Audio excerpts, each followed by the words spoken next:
Good morning and welcome, everyone. I'm calling the 442nd Council meeting to order. Welcome. We are glad you are all here today. Just a quick reminder, Council members, to please have your video on during the meeting and mute yourself if you are not speaking. And to all, we are live streaming this meeting through the RCDSO's YouTube channel so that members of the public, profession, and other stakeholders can watch our proceedings. And just a quick reminder to use your Zoom hands for voting, questions, and comments. And now I'd like to turn to the official opening of our meeting with a land acknowledgement. The RCDSO is on the traditional lands of the Mississaugas of the Credit, the Anishinaabe, the Haudenosaunee, and the Huron-Wendat peoples. These traditional lands were known to some as Toronto. Toronto is covered by Treaty 13 of the Mississaugas of the Credit and is home to many diverse First Nations, Inuit, and Métis people from across Turtle Island. This land is also part of the Dish with One Spoon territory, a treaty between allied nations to peaceably share and care for this land. We accept our responsibility to each other on this land we live on and work on in a spirit of peace, friendship, and respect. We are committed to actively supporting the necessary work towards truth, reconciliation, and equity. We embrace the role we play in regulating dentists, in protecting the public interest, and in strengthening our partnerships with Indigenous communities to advance access to safe and equitable oral health care. Thank you. And at this point in time, I'm going to turn it over to the Registrar and CEO, Dan Faulkner, to do the council roll call. Dan? Thank you, Hanno. Good morning, Council. Please remember to unmute when you let us know that you're here. So I'll start in alphabetical order. Nalan Bhargava. Present. David Bishop. I see David there. Yeah, I see the wave. Thank you, David. Amelia Chan. Here. Ram Chopra. Present. James Colliver. Present.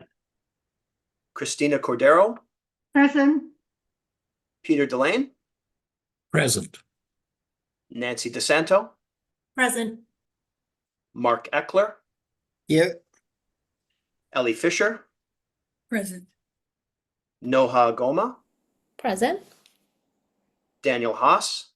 Present. Vivian Hu. Present. Nazar Ladak. Here. Thank you, Nazar. Anthony Licio. Present. Anthony Mayer. Present. Harinder Sandhu. Present. Brian Smith. Present. Osama Solomon. Present. Robin Somerville. Present. Rod Stapleforth.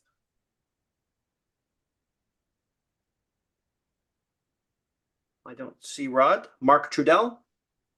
Good morning. Present. Aaron Walker. Present. Judy Walikovich. Present. And Deborah Wilson. Present. Thank you very much. Back to you, Hanno. Thank you, Dan. I will now ask Dr. Harinder Sandhu to provide the President's remarks. Harinder? Thank you, Hanno, and good morning, everyone. Council, this is the first of our another short meeting this year. We had determined, based on your feedback, that we should meet more often. Our next meeting in June is also a half day instead of a full one. But this gives us the opportunity to have 6 council meetings as opposed to 4. I would like to thank you for the feedback that you provided about our last meeting, March 28th. Senior staff as well as executive committee always review this feedback and to determine if changes are needed. In March, we had a very long agenda. Today's meeting will be more focused. I'm looking forward to your feedback on this meeting. My fellow council members, in the 6 short weeks since we have last met, we have been very busy. In late April, the Ontario Dental Association held their annual spring meeting in Toronto. It is a major gathering of the profession where thousands come from across the province and beyond. 6 RCDSO staff provided salute courses for continuing education credit. And for the first time in recent memory, the college hosted a small booth at the conference. The goal was to help registrants with the new e-portfolio, but we achieved so much more. We underlined that we are open for discussion. Staff from policy, quality assurance, PCRA, registration, FIP, and PLP were on hand during various points over 2 days. I would like to especially acknowledge Dr. Nancy DeSanto, who spent Friday taking questions about the e-portfolio. Dr. Lucia Ambroci, who chairs the ICRC panel, also helped to staff the booth, and she answered many questions from registrants. Over 400 people came by to talk to us. It was an important means to connect to registrants and be seen as more than just a disciplinary force. Also, since we last met, Dan and I have reached out to provincial and federal governments about CDCP. And you have been sent a letter yesterday from Dan, which we sent to both the level of ministers. We sought details about provincial program coordination. We are also talking to the federal government about our role in the CDCP claim verification program. The on-site verification process is the very last step in this model. The RCDSO is committed to working with Health Canada to design a coordinated Made in Ontario approach. Our goal is to co-design a process that makes sense and will involve the RCDSO in its implementation. It should provide public funding accountability without being onerous. Later today, we'll also be talking about balance billing under the CDCP. Balance billing is the difference between what the CDCP dental benefit grid covers and the ODA suggested fee guide. The CDCP allows for balance billing, but as a regulator, we need to think about the impact on the people who most need care. The road to expanded care is long and winding, but the results for patients will be significant. We know that CDCP will not solve all the public's challenges in accessing oral health care, but it is one large step forward. So finally, I would like to acknowledge the teamwork that it takes to bring us together. Thanks to staff members who worked diligently to prepare us for this meeting. Dan, the senior leadership team, and the entire staff, thank you for all you do to protect the public interest. My fellow council members, thank you for your good questions and insightful comments. And to everyone who joins us virtually on YouTube, thank you for your interest. With that, Hanno, I'll turn it back to you. Thank you, Harinder. Next on our agenda is the declaration of conflict of interest. Conflicts are important to declare because of our public interest mandate and as a standard reflected in the Ministry of Health College Performance Measurement Framework. So at this point in time, I will ask if many members of council feel that they have a conflict of interest to declare for any item on the agenda to be discussed today. Thank you. Seeing none, I do have a further comment to add. Because we have an item today dealing with a third-party provider related to the PLP matter, I'm going to ask specifically about one company. Do any council members have a conflict, real or perceived, with PricewaterhouseCoopers Corporate Finance Incorporated? Again, I'm seeing no hands. Thank you. So next on the agenda is turning to our consent agenda. The consent agenda is a way to use as a time-saving mechanism. There are several items that are for council's information, acceptance, and ratification. And I'm going to ask you to approve all those in one motion. If you have questions of clarification, they will be entertained. But if there's something more substantive, I will have to remove that from the agenda. I would just ask that if you do decide you have a question, that the threshold to remove an item from the consent agenda is relatively high. The items for the consent agenda are in your meeting materials, starting from pages 17 to page 143. Are there any other questions, or are there any questions rather, in terms of the consent agenda?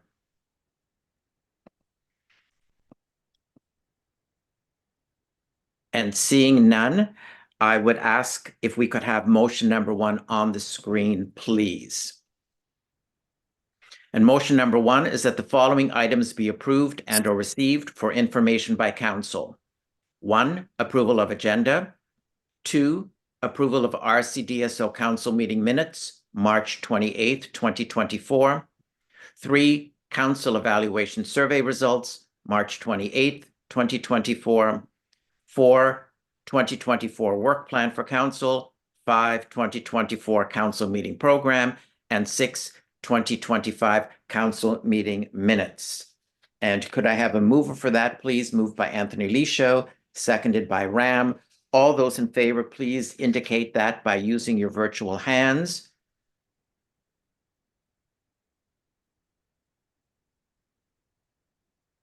And that motion is carried. Thank you.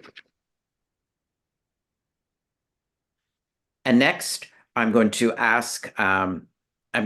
turn to the registrar. I would like to highlight, though, before I do that, a few changes we have made to our meeting and materials to improve transparency and efficiency.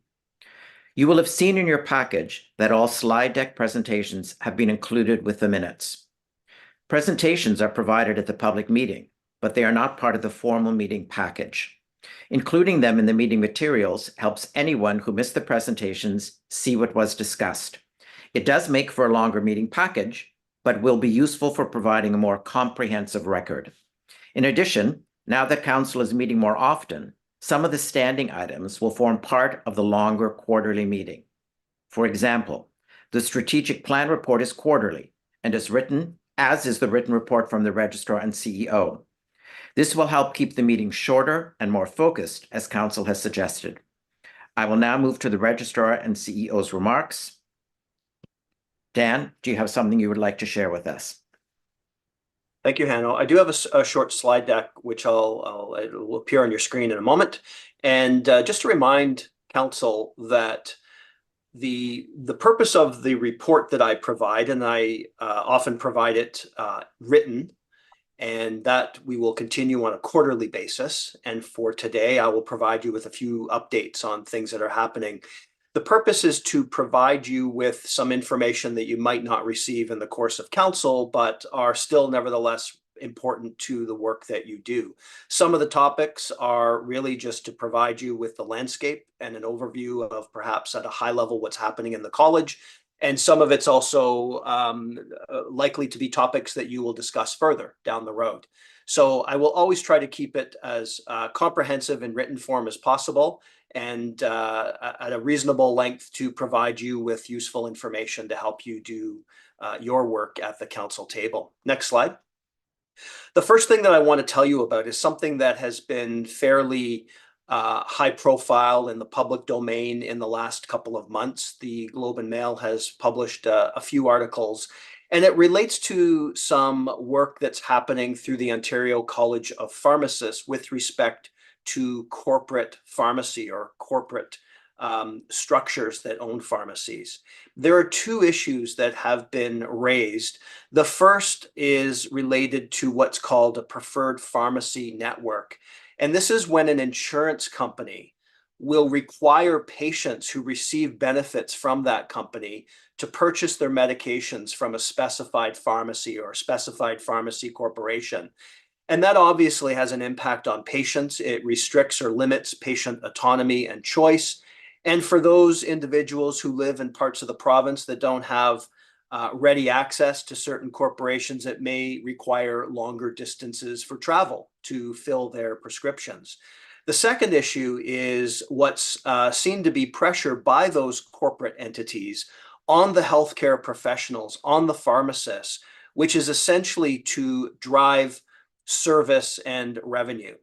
And this leads to unnecessary services. In the context of pharmacy, there has been discussion about meds check calls, which are to provide patients with information about their prescriptions in totality. And there is a billing code that can be used with the provincial government. So there are directions that are leading pharmacists to become concerned with performance of unnecessary services and unnecessary billings. And there's also production quotas. in terms of what pharmacists are expected to deliver within their pharmacies. And this, as you can very well tell, is leading to loss of autonomy by the pharmacist and also leading to loss of independent clinical decision-making. And the College of Pharmacists recently, at their March Council meeting, has taken a zero tolerance approach. So they have zero tolerance for any business practices that impede pharmacy professionals' ability to provide effective and safe care to their patients. At the moment, they're focusing on any regulatory means by which to monitor this activity. And as you might know, the Pharmacy College has the authority to accredit pharmacy facilities. So they're using their regulatory tools for individual pharmacists, but also with respect to the accreditation model. They're also working with the government to look for legislative solutions. And I raise this because it has some direct analogies to dental care and work that we have seen, work that we have started with our strategic project on corporatization and the practice models. So you'll be hearing a lot more about this. You've had a presentation by our policy analyst, Denny, a couple of months ago. And we are certainly watching this carefully, and I'm in direct contact with the Registrar of the College of Pharmacists, because if there are going to be legislative solutions, there are multiple professions that are finding themselves in similar positions where corporate entities or ownership entities can be directive on the work of the clinician that's involved. And any legislative solutions obviously should try to address the entire scope of this activity and not just pharmacy. So more to come on this, but I wanted you to make the connection to the strategic project that we are actively working on, and you'll have more opportunity in the coming weeks and months to really drill into some of the environmental review that we've identified, the survey that's out there right now with the profession and the public and other stakeholders that's helping us to gather information about both how corporations and different entities drive good care and how they might detract from good care, and how they may also drive care that's not necessarily for the patient, but for other purposes such as revenue. So stay tuned for that. That's a very significant event that's unfolding in Ontario. Next slide. The next thing I want to tell you about is an act or a bill that was just tabled earlier this week. It's Bill 190. It's called Working for Workers 5 Act. I understand that the government has had 4 previous Working for Workers Acts, so that's the relevance of the 5 in that title. This was introduced for first reading on Monday, May 6th. It does not currently have an impact on the Regulated Health Professions Act, but the reason I wanted to raise this with you is that the act itself is designed to amend a number of other provincial statutes. One is the Fair Access to Regulated Professions and Compulsory Trades Act. Now, this is the act that governs the non-health regulators, and there are a lot of comparabilities in terms of the expectations of health and non-health, although they are done through different statutes. A couple of changes that we will be watching. The act, the Fair Access Act, will be changed or amended if this bill is approved to allow for transparency of policies, and it specifically mentions alternative documentation by applicants. So again, all of this deals with registration and fair registration practices. Alternative documentation may be required for candidates who are from or have trained in countries that have significant conflict. Source documents are hard to retrieve. We already do this. We have a policy, and this is not necessarily an area that would be any challenge for us. The other area, and this should say regulators, not registrars, but regulators must have a plan to enable multiple registration processes to take place concurrently. I'm not entirely clear on what this means yet, but we generally wait until all documents and applications are received, and then we begin our review internally, and we turn that around fairly quickly. I think this is saying that we as a college, or at least the colleges governed by this act, would have to review documents as they come in. And if there's a significant delay, the college would still need to review the documents and wait for others to come in so that there's the ability to turn those around quickly when all the documents are in. This could have some implications for us, but as I said, this doesn't apply to us yet.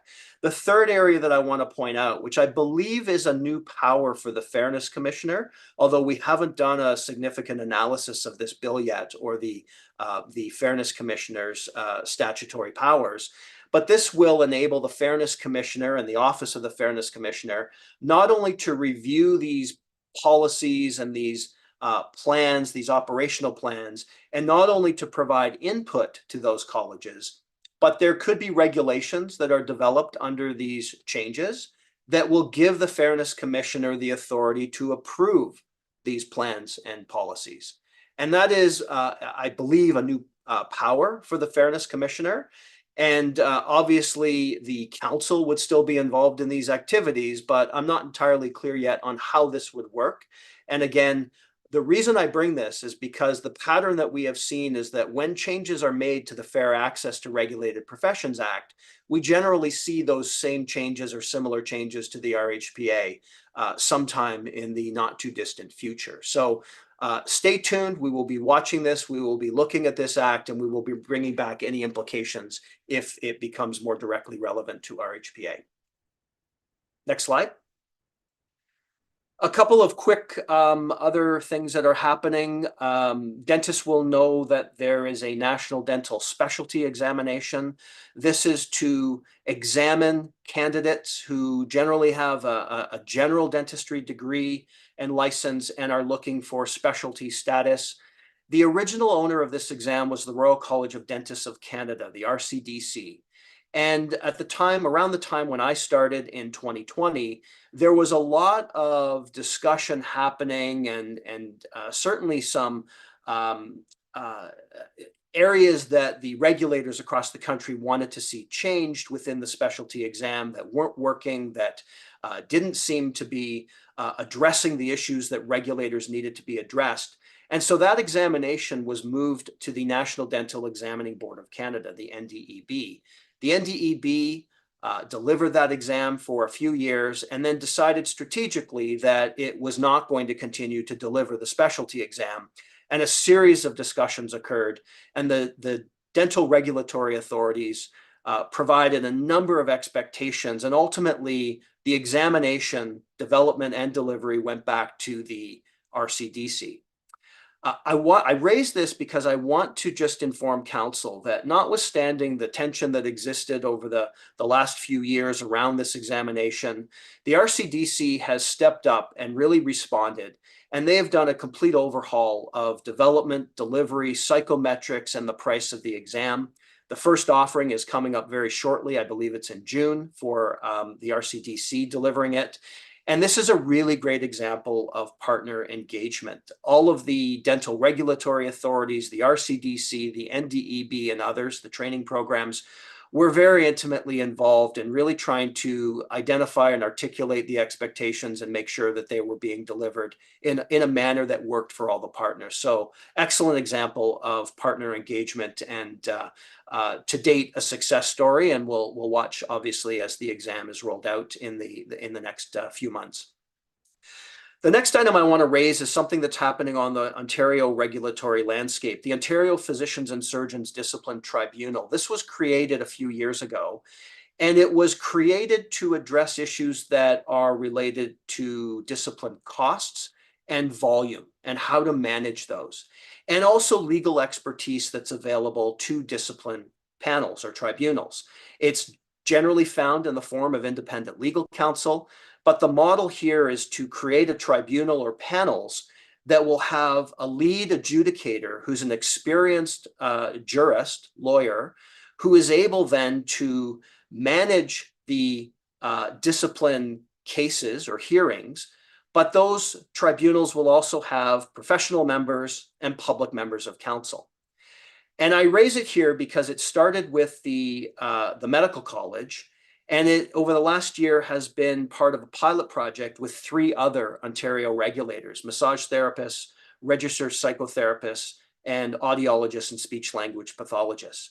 There have been some discussions about this with the chair of our discipline committee, Judy, and we've also been looking at this. So I want to assure you that there will be more information coming to you.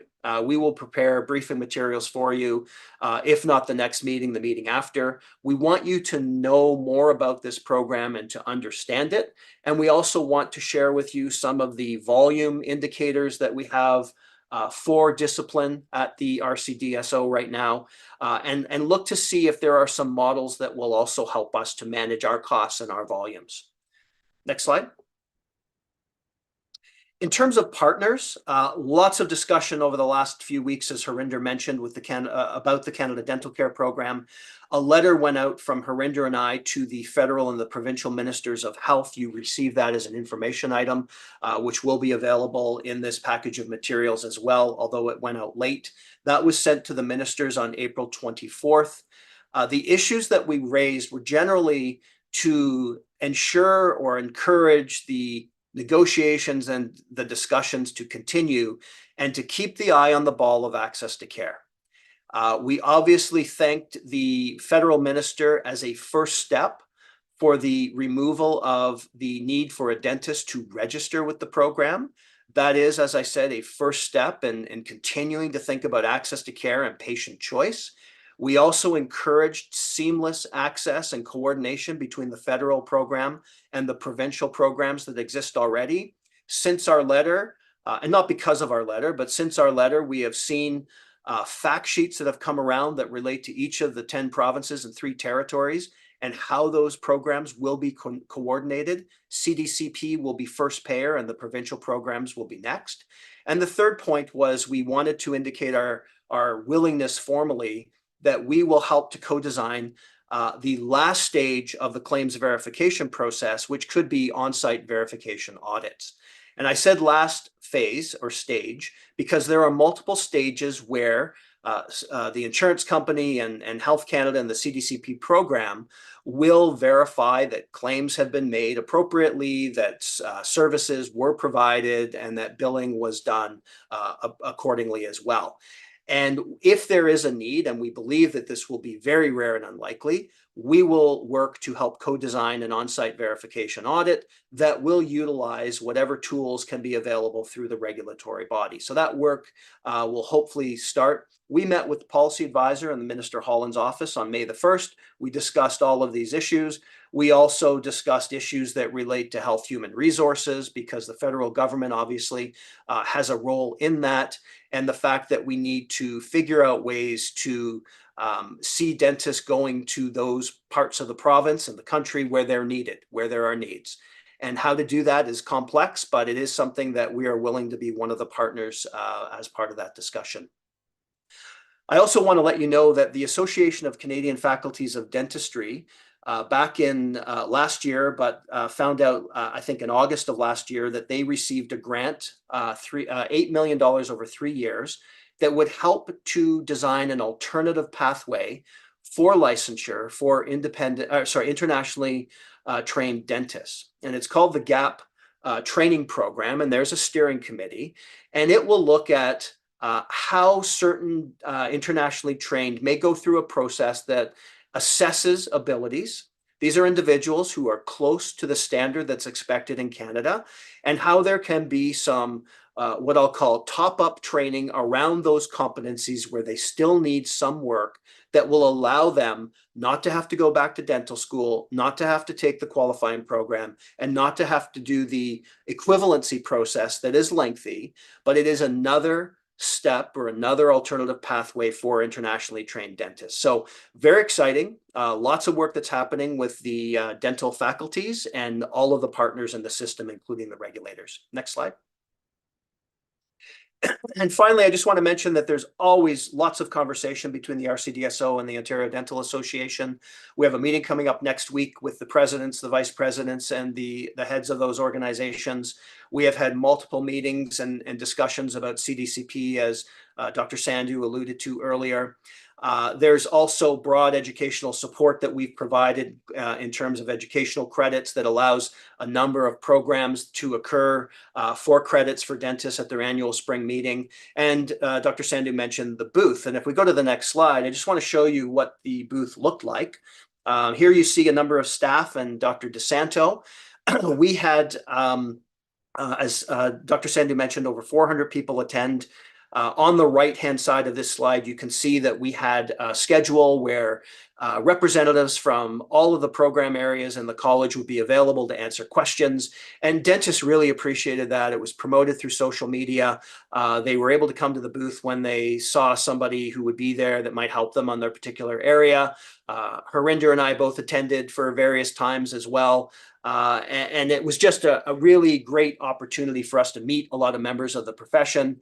And we certainly heard that the certain dentists said that this really makes the college more approachable. So it is one more step in our goal to really be seen as and be a resource for dentists in the province. And thank you very much to all the individuals that you can see in that picture. And there were many more. This was at a particular point in time when we took this particular photo. Next slide.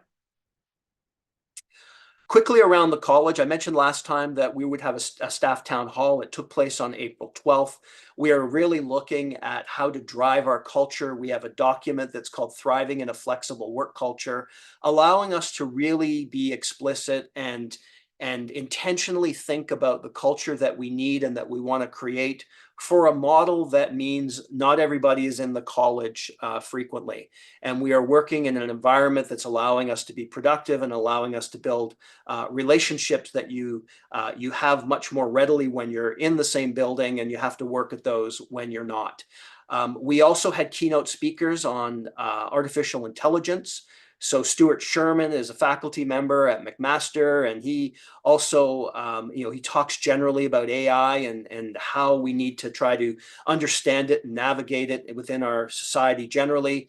Zubin Austin is a pharmacist by training and a faculty member at U of T in the Department of Pharmacy, and he talked about more specifically AI and regulation. You, Council, heard from a dentist who also spoke at the dinner in March. And so we will be spending a lot more time, I know, on artificial intelligence and what it means to us as an organization and what it means to regulation, including the profession. Next slide. And this is a picture I just want to acknowledge on the left. We also had an opportunity at the town hall to celebrate long-term service awards for various staff members. These 6 individuals and one who couldn't be at the event have been at the college between 15 and 30 years. And we wanted to make sure that we honored them, and we had a celebration at the beginning of the staff town hall. Just really want to thank not only this group for everything that they've provided to the college throughout those years, but also the entire staff. We had 100+ who attended, and just a really energizing day for everyone to get together, which is not common, and also talk about some real interesting and pertinent issues. Next slide. Cybersecurity, I've mentioned this. This is obviously top of mind as much as AI and many of the other things that we deal with. I'm pleased to say that with very rare exceptions, all of the council committee email addresses, encrypted laptops, and the training has been completed. I mentioned last time, training is available to all of you on a regular basis. It's pushed out to you. Please do that training. They're 5-minute video vignettes with a short quiz at the end, really full of rich information that gives you insight not only into the work that you do on council, but just in your personal lives and things to look out for in terms of fishing expeditions and how people who are not out to do good things are trying to always get into our systems, whether they're from work or from our homes.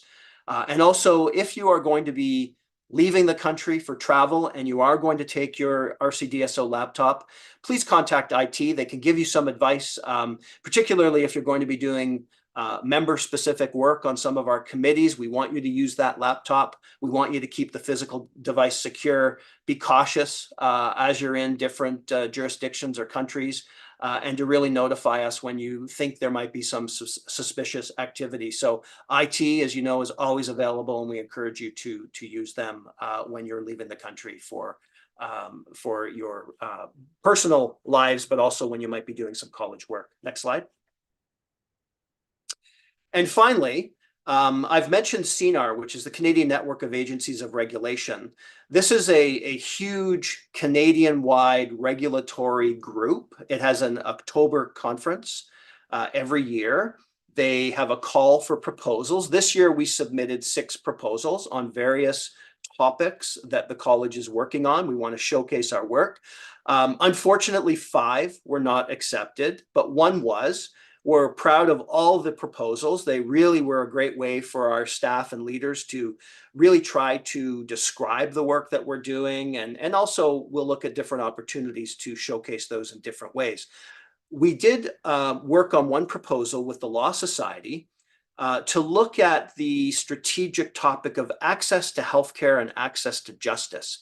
And this was accepted for a plenary session that will appear in October this year.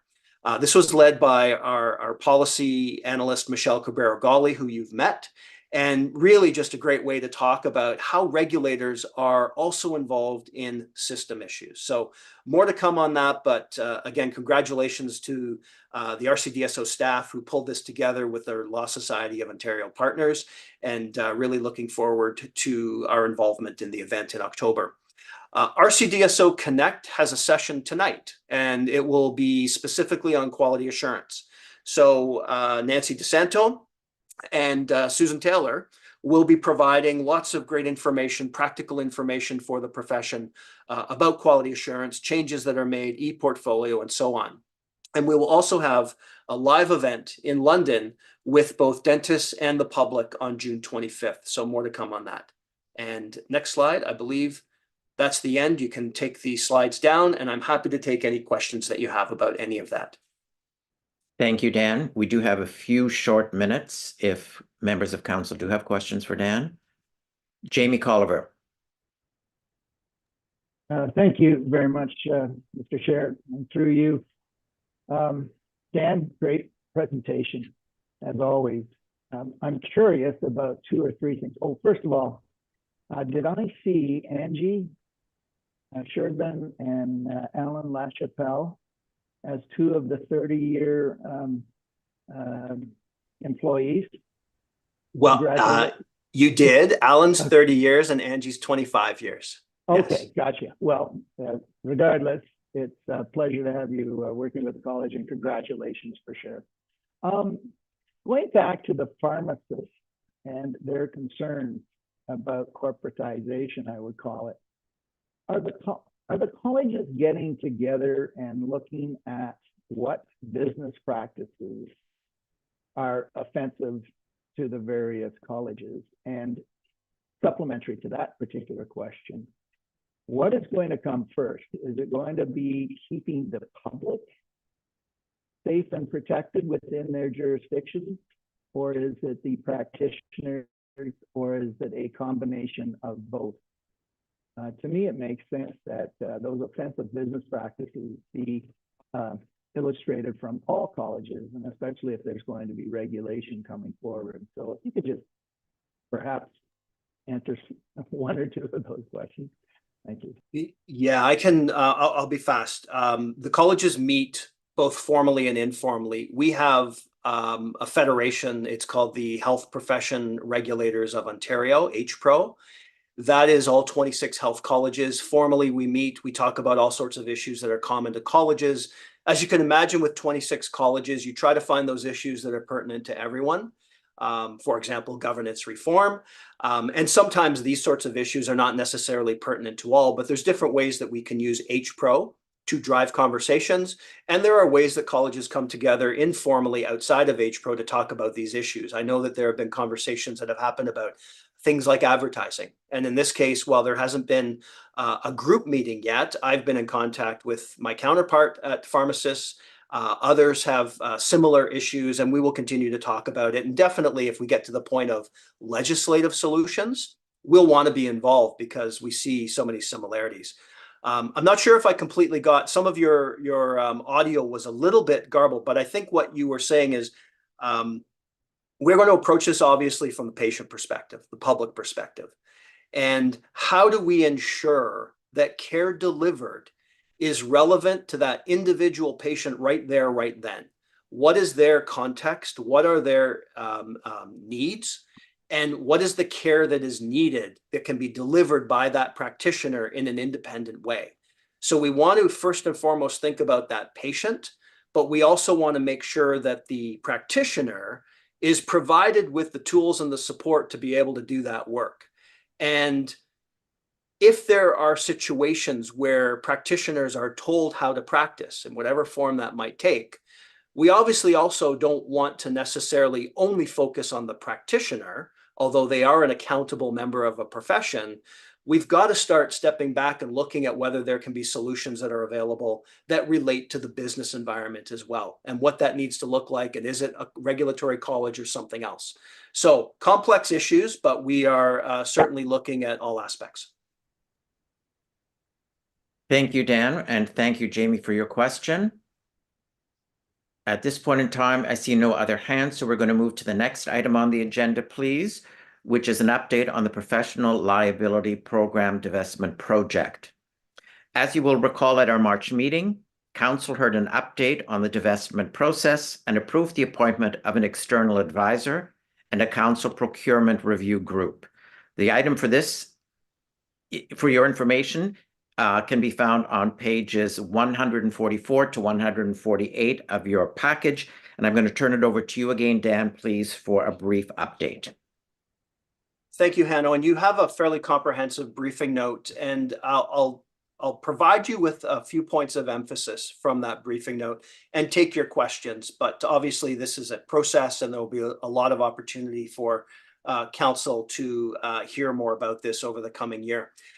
The procurement process has begun. You have seen that PwC, Price Waterhouse Canada, has been retained to serve as our professional advisor. They're going to support a responsible divestment that helps us to achieve your goals. Those are goals that you set out over the last few months in terms of what we're looking for. This has a couple of leads, Jordan Bamel and Andrew Cooper. We have certainly benefited from having a partner involved over the first part of this retainer, and we'll continue to have that involvement in all different ways. As you have heard, PwC was selected after an RFP process. It started back in January. It was guided by the executive committee. And what PwC will focus on will be thinking about the strategy for the divestment. These are obviously fairly complex in terms of how you go from the decision to the actual transition. They'll look at the preparation for going out and talking to organizations that may be interested. They'll look at how they're going to market it, and looking at the management of any bids that might come in, or offers or expressions of interest. They'll conduct due diligence on all the parties, and they will also serve as our lead negotiators on any of those possible acquirers. At the direction of Council, you also know that there was a small group formed from Council members that's called the Procurement Review Group. And those names are in the materials. It's Jamie Colliver, Mark Eckler, and Mark Trudell, as well as Dr. Harinder Sandhu, who is there as the president, and Jeff Goldberg as the CFO, and myself will round out that group to really provide a more nimble way to deal with the many, many details that are going to come up along the way. So that group will serve on your behalf.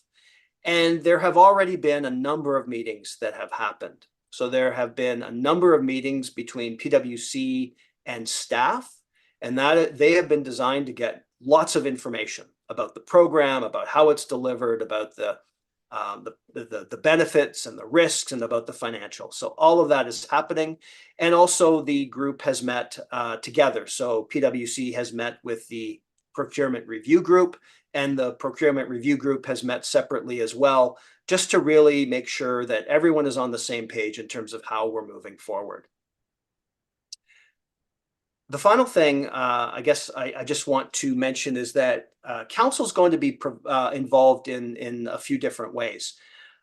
First of all, there will be a couple of key decision points.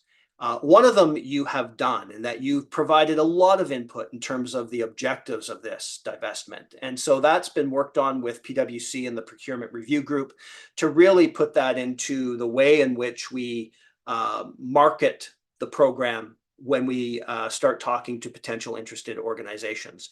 There'll be other points where council will be involved directly in decision-making that will include who will be the preferred bidder that we're going to have negotiations with, and then final sign-off, obviously, on all of the contracts and the transition that will occur. There'll be lots of communications along the way. As you can imagine, throughout this process now and moving forward, there is a lot of sensitive information at play. And that information is not just necessarily about the college and how this transition works, but also related to organizations that might be interested and might not proceed down a path, but also don't want their interest to be known. And so we're going to have to deal with how we communicate with you in both a public setting and otherwise, but respecting at all times the fact that there is very sensitive information at play. Today, what you have, though, is a general high-level overview of where we are in the process, and we'll continue to do that and provide that. So I will stop there, and you have 4 council members who are part of the Procurement Review Group, and all of us are here to answer any questions that you have at this point. Thank you, Dan. Any questions from council?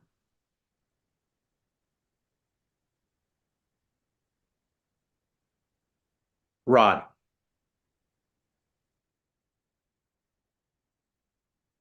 Rod, I think you're muted still. Excuse me, I'm just clearing my throat. My apologies. Dan, thanks. Going forward with the PRC, you mentioned there's a lot of sensitive issues.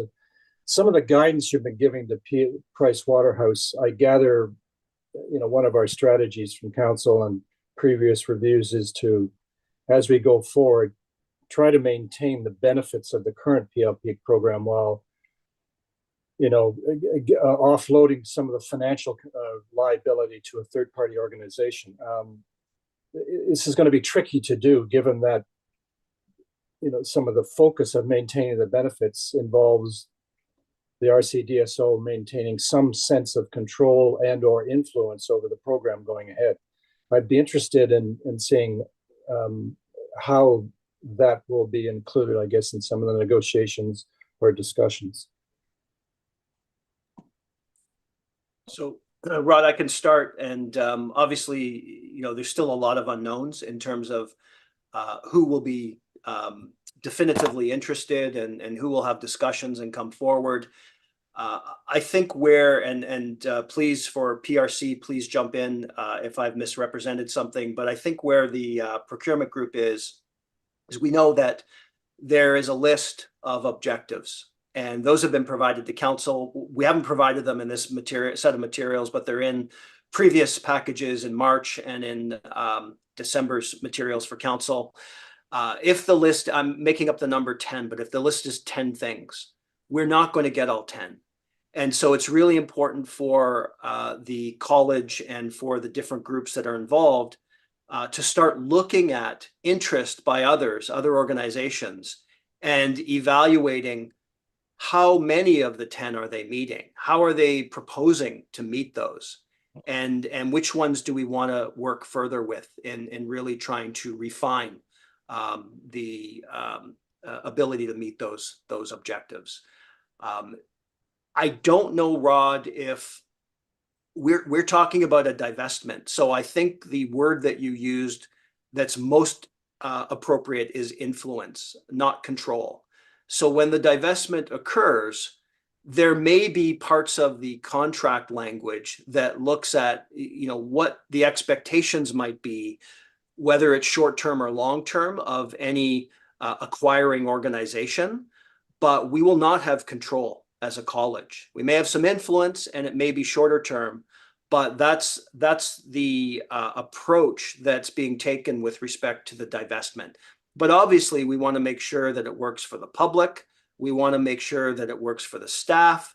We want to make sure that it works to the best possible means for dentists.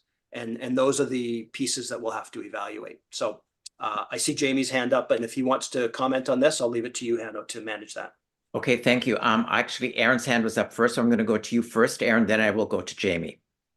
Yes, thank you for the presentation. And you actually touched on something I was about to say. I think when we get more information and when we have the committee come back to us with potential parties who are interested, I'd like to see a fulsome stakeholder analysis. So I know in our initial analysis, we looked at this a little bit, but it was impossible to go into depth on all of the possible what ifs and all of the implications that that this could have on all of the interested parties. So I think that would be useful for us if when we have something come back, we can look at the impact on patients and on the college and on dentists and really dive into those specific what ifs, just to make sure that nobody's going to be drastically harmed and that we're achieving as many of the benefits as we possibly can. Thank you, Aaron. Jamie. Yeah, thank you, Aaron, for that suggestion. So as a member, now, first of all, can people hear me? Is it okay? Thanks. We sat down, as Dan mentioned, after the initial meeting with PwC, and we really talked about the priorities of this whole process, and certainly Dr. Eckler, part of the group, spoke up about the dentist, impact to dentists. So that's well in hand. Knowing Dr. Eckler, he's very fastidious about his role on this committee, especially when it relates to dentists. I just wanted to mention that we're looking at divesting this, and it's a tremendous asset of the college, and will be a tremendous asset, a more tremendous asset to an acquirer. And part of the attractiveness of this asset is staff. So certainly one of the priorities, and we're not listing them in any particular order, is looking at a partner who will embrace the value of the asset.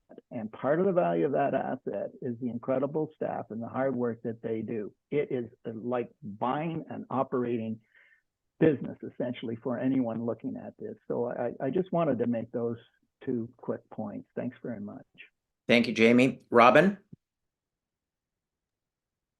Yeah, and I just wanted to piggyback on Aaron's comments, just touching on some, as the process goes forward, just transparency with the finances too, as it moves forward. Because I think, again, like she said, with some of the other details, there's a lot of what ifs at the start. And as this goes forward, I'm just hoping that we're going to be very transparent with the money that's in the PLP that really comes from Ontario dentists' fees and how that's all working out in the end. Thank you. Anthony Lisho.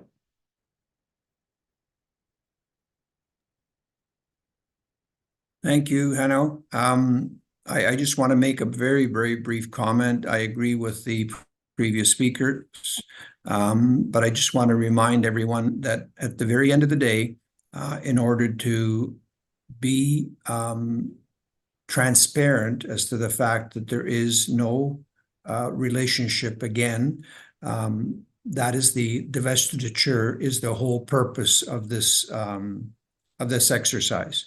So if there's any possible hint that we still have some level of effectiveness or control of any sorts, that has to be completely gone. And it's understandable if someone, some entity is investing hopefully a large sum of funds, then they want to have complete control. So our homework has to be done ahead of time, as Aaron pointed out.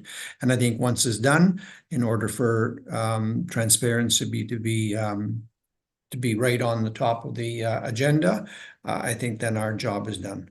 Thank you. Thank you. Anthony Mayer. Thank you. I just want to circle back on something Robin said, because I've heard this also from registrants in my district, the concern about the funds that are currently in the reserve funds. But I was wondering if somebody could clarify for me, because my interpretation of it is that the 20 or so million that was in reserve pretty much is awash with the current liabilities that the PLP carries, so that in reality, there's actually not a huge stack of reserve money actually that has to be distributed. Could somebody answer that question for me? So Yeah, I'm I'm going to gonna- throw it over to you, Dan, first, and you can redirect if you would like. I'll suggest that Jeff Goldberg answer this. Also, Anthony, in June, you will see the audited financial statements for the college. So some of that will also be clarified at that point. But Jeff, maybe you can offer something right now as well. Sure. So it's a good question. And essentially, on the surface, that is correct. So, whatever we determine the liability is, and we're working on different ways to evaluate that, at least part of that will need to be funded by the reserve, because no one would take on the liability without some sort of reserve or funding for it. So we're working through, like, all the numbers are in flux right now. We're just at the very beginning stage of this, but yes, you are correct. Thank you, Jeff. And thank you all. We are going to take a brief break in a moment. We have a guest speaker who will be arriving at 10:15. But just as a reminder, and thank you for the discussion we've had so far, I will be keeping a speakers list. I'm thinking that there could be significant discussion generated from our guest speaker. If your name is on the list, first-time speakers will be sort of bumped up the queue. So if you're putting your hand up for a second or a second time, expect that a first-time speaker will get there before you.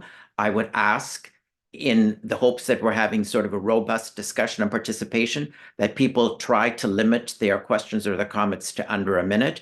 And again, I would just ask that your questions or comments be filtered through the lens of serving and protecting the public interest, which is the mandate of this council. So thank you all for your discussion so far this morning. We will take a break and reconvene at 11:15 in time to hear our guest speaker. Thank you. 10:15.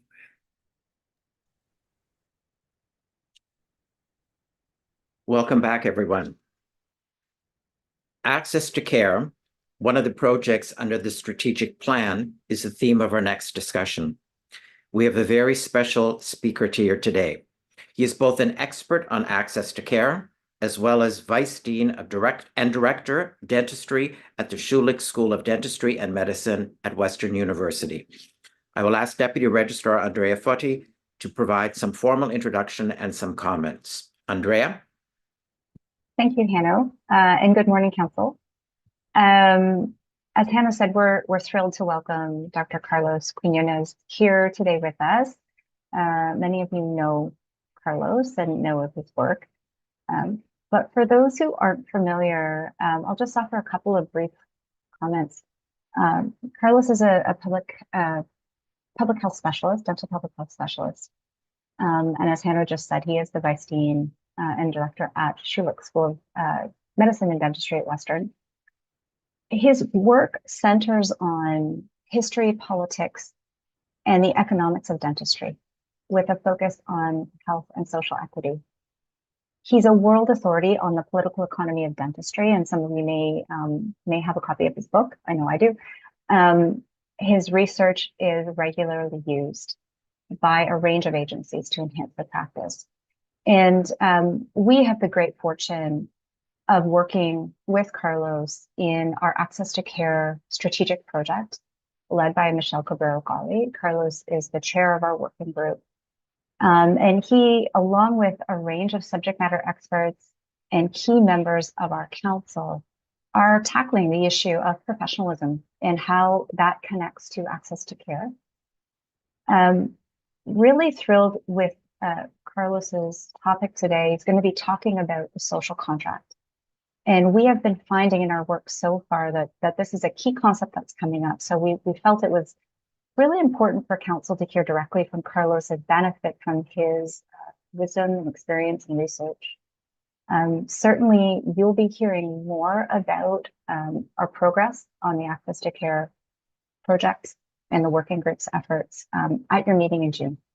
So until then, Carlos, a warm welcome to you, and I'll turn it over to you. Thank you. Thank you, Andrea, and thank you, everybody, for the warm welcome. I'm going to share my screen here, so just give me one quick second. And we should be good. So I'm here to talk to you about the social contract, professionalism, public trust, and the need to resist our instincts. I'll first begin by stating some conflicts of interest or potential conflicts of interest. And I'm just going to read this. That due to the positions I've held and my specific expertise, I have been a regular consultant to public and private agencies regarding issues of dental care policy and practice. I have consistently expressed my opinions and recommendations based on the evidence that was present at the time I was consulted. Some of the data presented here may have been funded or partially funded by agencies that may be mentioned in this presentation. Confidentiality agreements may not allow me to mention specific agencies by name or answer certain questions.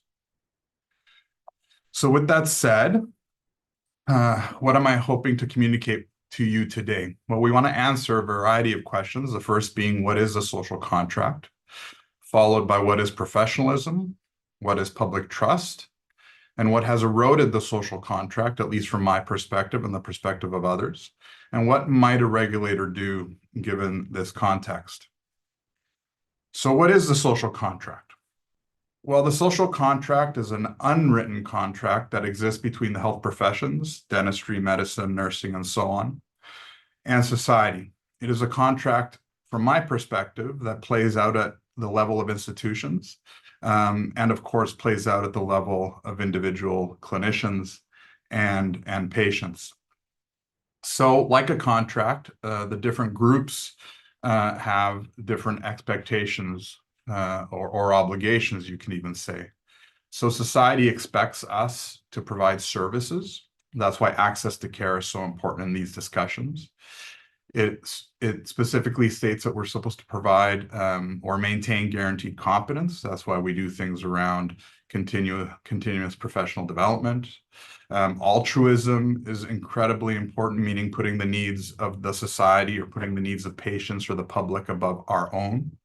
Of course, morality and integrity, promotion of the public good, transparency and accountability, of which these are terms that you are well aware. Now, from the health professions perspective, what is it that we can expect? Well, we can expect a high degree of autonomy, public trust, and I'll speak to this in some detail. We get a monopoly associated with our services. We have the opportunity for status and rewards. We get self-regulation, although I would argue that we no longer have self-regulation. We're simply just regulated, and that speaks to the erosion of the social contract.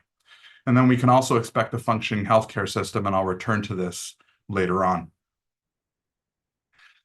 So what is professionalism? Well, the reason professionalism is so important in this discussion is because it is part of what makes up the social contract. So professionalism is a mastery of a complex set of skills and knowledge. And right in the word, you see that we are professing to something, and really it's the mastery of those skills and knowledge in the service of others, which harkens back to altruism. Much of what we profess in this regard is included in things like codes of ethics. And again, the commitments that we make through a variety of written and unwritten documents, if I can put it that way, is the basis of our social contract. And ultimately, we are accountable to those that are served. So why would public trust be important in this dynamic? Well, because it is the other part, alongside professionalism, that supports the basis of our social contract.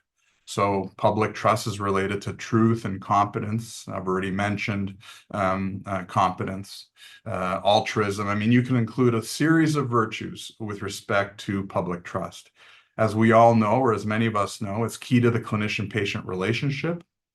Losing the trust of a patient, for example, can really damage the clinical care that is being undertaken or make it highly problematic. but it's also very important in the context of our status as a regulated healthcare profession. So at this institutional level, at the societal level, lack of trust can be disastrous. And I would argue, I don't think we're at the level of any type of disaster, but I do think there are things happening in our profession that are starting to chip away at what historically has been a high level of public trust. So again, these two things, professionalism and public trust, form the foundation of the social contract together, along with the institutions in dentistry, regulators, professional associations, ministries of health, and so on. They form this resilient, self-supporting structure that can respond to shocks in a variety of areas, you know, COVID-19 being the most recent and most significant example. So here is just a humorous image that shows you what happens when you lose the trust of a patient, for example. More seriously, though, we are now being challenged across a whole host of areas. This is one media example from The Atlantic. Many media outlets have reported on things like this, but this article in The Atlantic is the one that has received the most attention, which is really talking about the nature of dentistry. You know, maybe we are much less scientific than we purport, and maybe even prone to gratuitous procedures. And why would this be important? Well, because doing things in a scientific way, in an evidence-based or evidence-informed way, is one of the virtues that define professionalism, that help secure public trust, and again, form the basis of our social contract. And here I'm showing you satire from the Beaverton, an online satirical magazine. You know, I don't believe this to be true, but satire speaks to some semblance of truth. And I think this shows you where we might be with respect to dentistry in Ontario today. So what has eroded the social contract? I would argue that it's three things: environmental pressures, changes in professional identity, and then this is very important, access to care challenges. Not providing reasonable and fair access to dental care for the whole population, I think, is the central issue that is making us question dentistry's professionalism. But of course, there are other things going on, and I'll speak to those. So in terms of environmental pressures, you know, I think the question is, do we have too many dentists? I actually don't think we have done the analysis to say that we have too many, too few. I would argue there is some evidence to suggest that there's a significant maldistribution. You know, common sense would tell you that as well. But regardless of what it is that happens, the population to dentist ratio in Ontario will continue to decrease. So why is this important? Well, it's important for a variety of reasons. Concentrated dental care markets, like concentrated healthcare markets, tend to not to produce health. They, in fact, can be damaging to health. And there's significant research on the healthcare side in the US, unfortunately not as much in dentistry. But again, I think it's important for us to think about labor supply in relations to issues around the social contract. And, you know, I always preface this slide by saying that my father was an international medical graduate who had the opportunity to retrain and relicense as a pathologist here in Canada. But I do think that that the policy winds are pushing us to essentially be uncritical about labor supply issues, which ultimately do have implications for things like competition in the dental care market. And I'll speak to some of that as well. But again, all important in the context of the social contract. And the reality is that the dental care market is not as robust as it used to be. Here is some old data, but it's the most recent data that I've been able to gather that essentially just shows that over time, third-party payers, in this case, group insurance, have been paying less and less of the dental bill since about the early 2000s, which does things like drive dental care prices and make worse issues around access to dental care, especially in an environment like Canada's, where we significantly depend on employer-sponsored insurance in order to maintain things like access to dental care and more broadly the dental economy. The impacts of COVID-19. Here we have total dental care expenditure in Canada per person from 1975 to 2023, controlling for inflation. So I don't want to get into the details of this graph, but just follow the blue line. What this shows you is the tremendous shock that was experienced because of COVID-19. And we have had other shocks before in 2008 with the financial crisis. But what I want to show you, or what I want to point to you, is the fact that the increases year over year that dentistry has experienced since the early 70s are essentially flatlining now from about the early 2000s onwards. And this has had significant impacts on dentists' real incomes. So again, not as a robust market as we had previously, which again has implications for a whole host of issues. The one I want to highlight today are issues of competition. Dentists report, pardon me, feeling competition from their colleagues. Much more competitive pressure from generalists, less so from specialists. But again, competitive markets in healthcare don't necessarily result in good health outcomes. And if you look at what predicts dentist perspectives on competition with specialists specifically, what you find is that there's a lot of business aspects that predict a dentist or a generalist perspective on competitive pressure with specialists. And I'm mentioning that as a pre-sauce to some of the data I'm going to show in a second. More recently, though, there's also competition with respect to the securing of auxiliary personnel, that being dental hygienists and dental assistants. Again, I'm suggesting that competition is erosive to things like the social contract. We also can't ignore the pressures on young dentists, students in this particular case. You know, dental school tuition far exceeds pretty much every other university program in this country by a great extent. Our graduates now are entering practice in hundreds of thousands of dollars of debt. And the reality is that you are not the same person when you wake up in the morning if you're facing $500,000 of debt versus if you don't have any debt. And the best example of that is research we've done that quantify decision-making among dentists, clinical decision-making. And here you can see that a dentist who has not paid off their student loan is at a greater likelihood of making more aggressive treatment decisions. This applies to practice loans as well. The greater you perceive your practice loan to be, the more likely you are to be making aggressive treatment decisions. And if you perceive competitive pressure from the colleagues around you, a similar effect. You're more likely to be making these aggressive decisions clinically. And then depending on how you orient yourself, whether you consider yourself a healthcare professional or if you're more business oriented, again, the business oriented person speaking to changes in professional identity is more likely to be making more aggressive clinical decisions. So I want to highlight commercialism in the dental care market as, again, erosive to the social contract, this movement towards maximizing profit at the expense of our professionalism and things like healthcare quality, of which access to care is a major feature. This is just asking you some questions about the realities of dentistry today.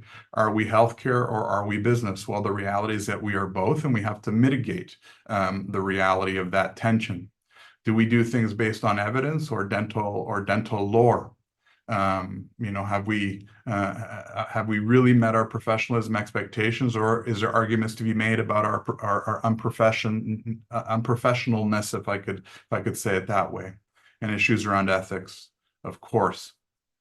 And this, by the way, plagues all professions, not just dentists, but, you know, just to give you a sense of what at least I think may be going on. And this runs deep in our professional culture. We essentially have established a system of care that economically sits on what I would argue is non-evidence-based care, things like what I would call unfettered diagnostics, or unfettered prevention. This is data showing you that 57.2% of Ontario dentists undertook protocol radiology or a non-individualized approach to obtaining images for new adult dentate patients. And no surprise, if you have a business philosophy of practice, you're more likely to be using this non-individualized approach. Or if you have a significant amounts of technology in your practice, like CBCT, you are much more likely to be undertaking this non-individualized approach. And this also applies to things like route planning, scaling, and a variety of other services that dentists provide in a non-evidence informed fashion. The latest of which is this issue discussed in the New York Times around frenectomies and the idea that somehow this is going to have therapeutic benefit for people. I'm not an expert in this area. My cursory review of the evidence suggests that whether there is some benefit is equivocal, and more evidence may come in to show that ultimately it is a benefit. But I think the aggressive business approach that dentists and other healthcare professionals have taken to this issue shows you the tension that we experience in dentistry in this particular case with respect to letting business get out in front of our healthcare professionalism. And just to show you pictorially, there is a fundamental tension in dentistry between its two cultures. Here quoting David Nash, former dean in the United States, who questioned the nature of dentistry as a profession and dentistry as a business. And I'm not going to go into the details of who's being pictured here. Some of you may recognize Mr. Moses Hahn, Diamante Driver. But again, just to show you this tremendous generative tension in our profession that I think is eroding our social contract and has implications for so many things. And the reality is that it has implications for access to care. Many years ago, we did a survey asking Canadian dentists, have you ever made a business decision to reduce the amount of public insurance in your office? A third of dentists were willing to say yes. This is, I would argue, an underreport. But access to care cannot turn on issues of business or propriety and must turn on issues of healthcare professionalism. Especially at a time when we're seeing in society a greater barriers to care. I don't want to go into the details of this graph, but over time, Canadians are reporting a harder and harder time being able to access dental care, which ultimately leads us to the fact that we are now facing the greatest public policy intervention that dentistry has arguably experienced in its history in Canada, the new federal dental care plan, or the Canadian dental care plan. Societal demands are on the rise. Our colleagues out in BC saw a union of all oral health colleges. And I'm not saying this is good or bad, but the reality is that there's now a government interest in regulatory reform. And this is international, not just in Canada. The separation of the association from the college or the college from the association, which we in Ontario would think is rather normal, but that's not the case in other jurisdictions in our country. But government's saying, no, you cannot do that. That is not how best to do business. And what signals are we getting on top of those? Well, here in Ontario, the government designing a public dental care program for seniors, completely excluding the input of dentists. That to me was quite alarming. And the result is an Ontario seniors dental care program that has struggled for a number of reasons. But again, it just shows you that we may be losing public trust simply because we are not being asked to be at the table. Now that is changing more recently, which is a good sign. But again, an example of a signal that we should be paying very close attention to. And of course, the activities that you are undertaking as a regulator, focusing far more heavily on access to care, more so than ever in the history of any regulator in this country, I would argue, and I applaud you for that. But thinking about a whole host of areas, and I think that is a signal to dentists that, listen, we may have a challenge here that we must address, whether it's a regulator, whether it's an association, or whether it's the individual dentists in their practice. And if I dive a little bit more deeply in getting a sense of how dentists think of themselves, most dentists see themselves as a healthcare provider first, then a business person. There are those that purely see themselves as healthcare providers. There's even those that view themselves as business people first, and then followed by healthcare provider. And then there's those people, almost nil, who said they were business people or both equally. My point being is that this is something that we must talk about and we must mitigate. And I'll just show you this. What predicts feeling like you're a business person in dentistry in relation or above being a healthcare professional? Well, this just shows you the proportion of publicly insured patients in a practice, and you're at a much higher likelihood of leaning towards business if you have almost no publicly insured patients in your practice. Again, this may be the case. You might be in areas in the country or in Ontario or in Toronto or in Ottawa, wherever you may be practicing, where you're not going to get a lot of these patients. But then again, as I showed you before, I would argue that there's an active move to exclude publicly insured patients from private dental practice, and there's a whole host of reasons for this, and we cannot deny the unfair remuneration with these public dental care programs as being a key feature of that. But again, in the context of the social contract, when balanced against healthcare professionalism, this is something that over the long term, if not the midterm, will be untenable for us as a profession. And then we have responses to questions like this: to which patient populations do you think you have a duty of care? This is a survey of Canadian dentists. Most dentists will recognize their duty to their patients of record, but what about patients who cannot afford care? There's far too many dentists answering in neutral for that. Low-income children, low-income adults, and so on. The reality is that these are normative questions. There is only one right answer. It should be a completely blue bar. Dentists, by definition, by their social contract, must strongly agree that we have a duty of care to all populations, not just our patients of record. What about things like this? Which do you think best define dentistry's core values and principles? A great majority, 94% of dentists agree that public trust is a core value and principle. Truthfulness. I mean, again, this should all be blue. But what about things like competence? That tends to drop, 84.1%. To do good, a classic bioethical principle, beneficence at 57.3%. Do no harm, non-maleficence, another classic bioethical principle, not at 100%. But things that start really concerning me is only 30% of dentists agree that equitable access to care best defines dentistry's core values and principles. What about contributing to society? We're at 25.4% there, and so on. So again, I think we have some major work to do to help dentists understand what, in fact, their core values and principles must be. Again, I'm making normative statements in the context of our social contract.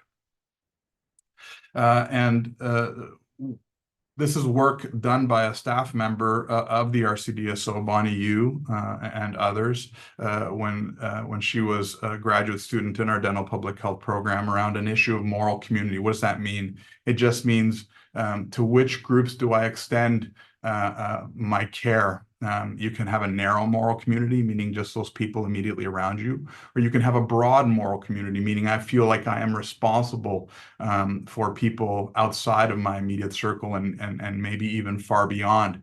And all this shows you is that those dentists who lean towards healthcare professional status are much more likely to have a broad moral community, to feel that they have responsibilities to the broader groups in our society. So in one sense, leaning more towards healthcare professionalism is protective against the reality that dentists experience every day. They must be business people. That is not going to change. But how do we mitigate something like that? I also want to show you some data that's unpublished that a lot of people that find very interesting. It's preliminary data, but I think it is important to show you. This is the proportion of publicly insured patients in dentist practices in Ontario. This is self-reported information, but just to show you that for the majority of dental practices, publicly insured patients make a small minority of the patients they see every day.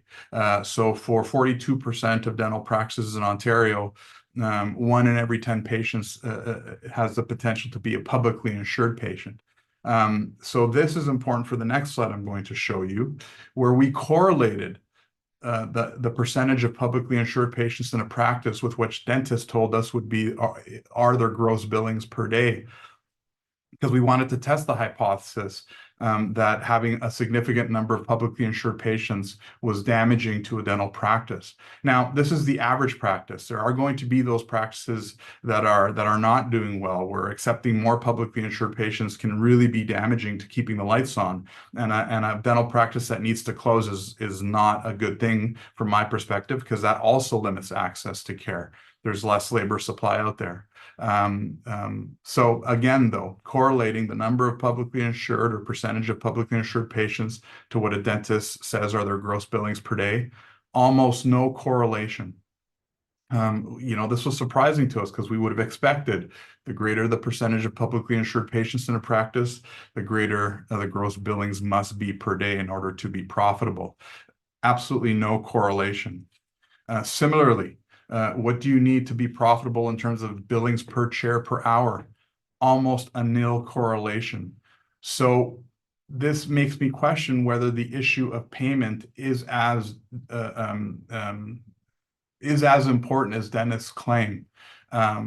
It may be, but this data suggests, preliminary data suggests, that there's other things going on, and I would argue that it's really about the culture of dentistry, at least where we sit today, one that has leaned, from my perspective, far too heavily towards a business orientation.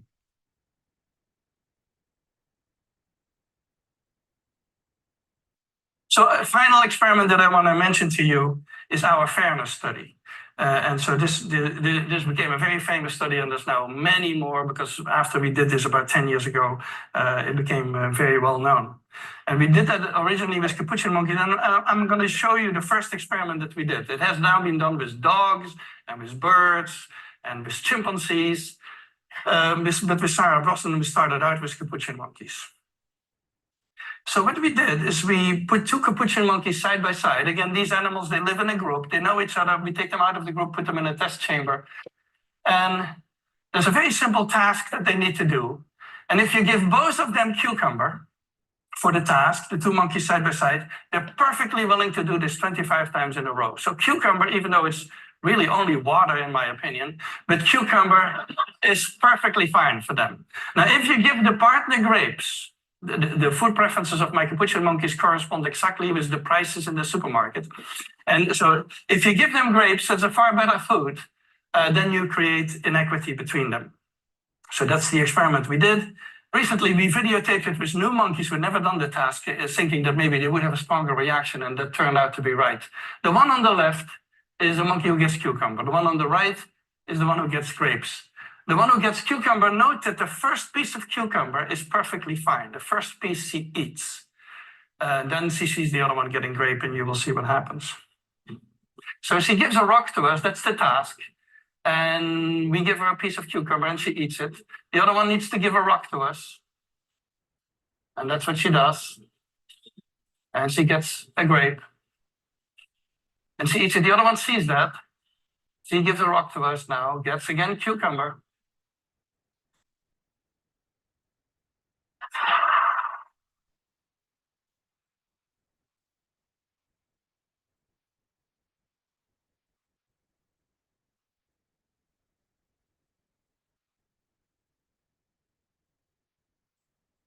She tests the rock now against the wall. She needs to give it to us.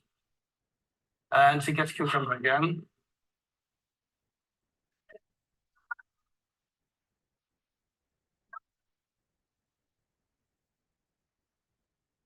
So this is basically the Wall Street protest that you see here. Okay, this is my last slide. So why would I show you this video?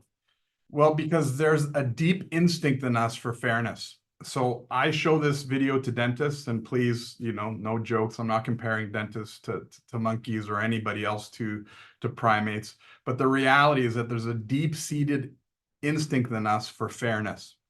That's why dentists are so upset with the unfair remuneration practices of our provincial government, for example. But we must resist those instincts, because we must, we're not monkeys.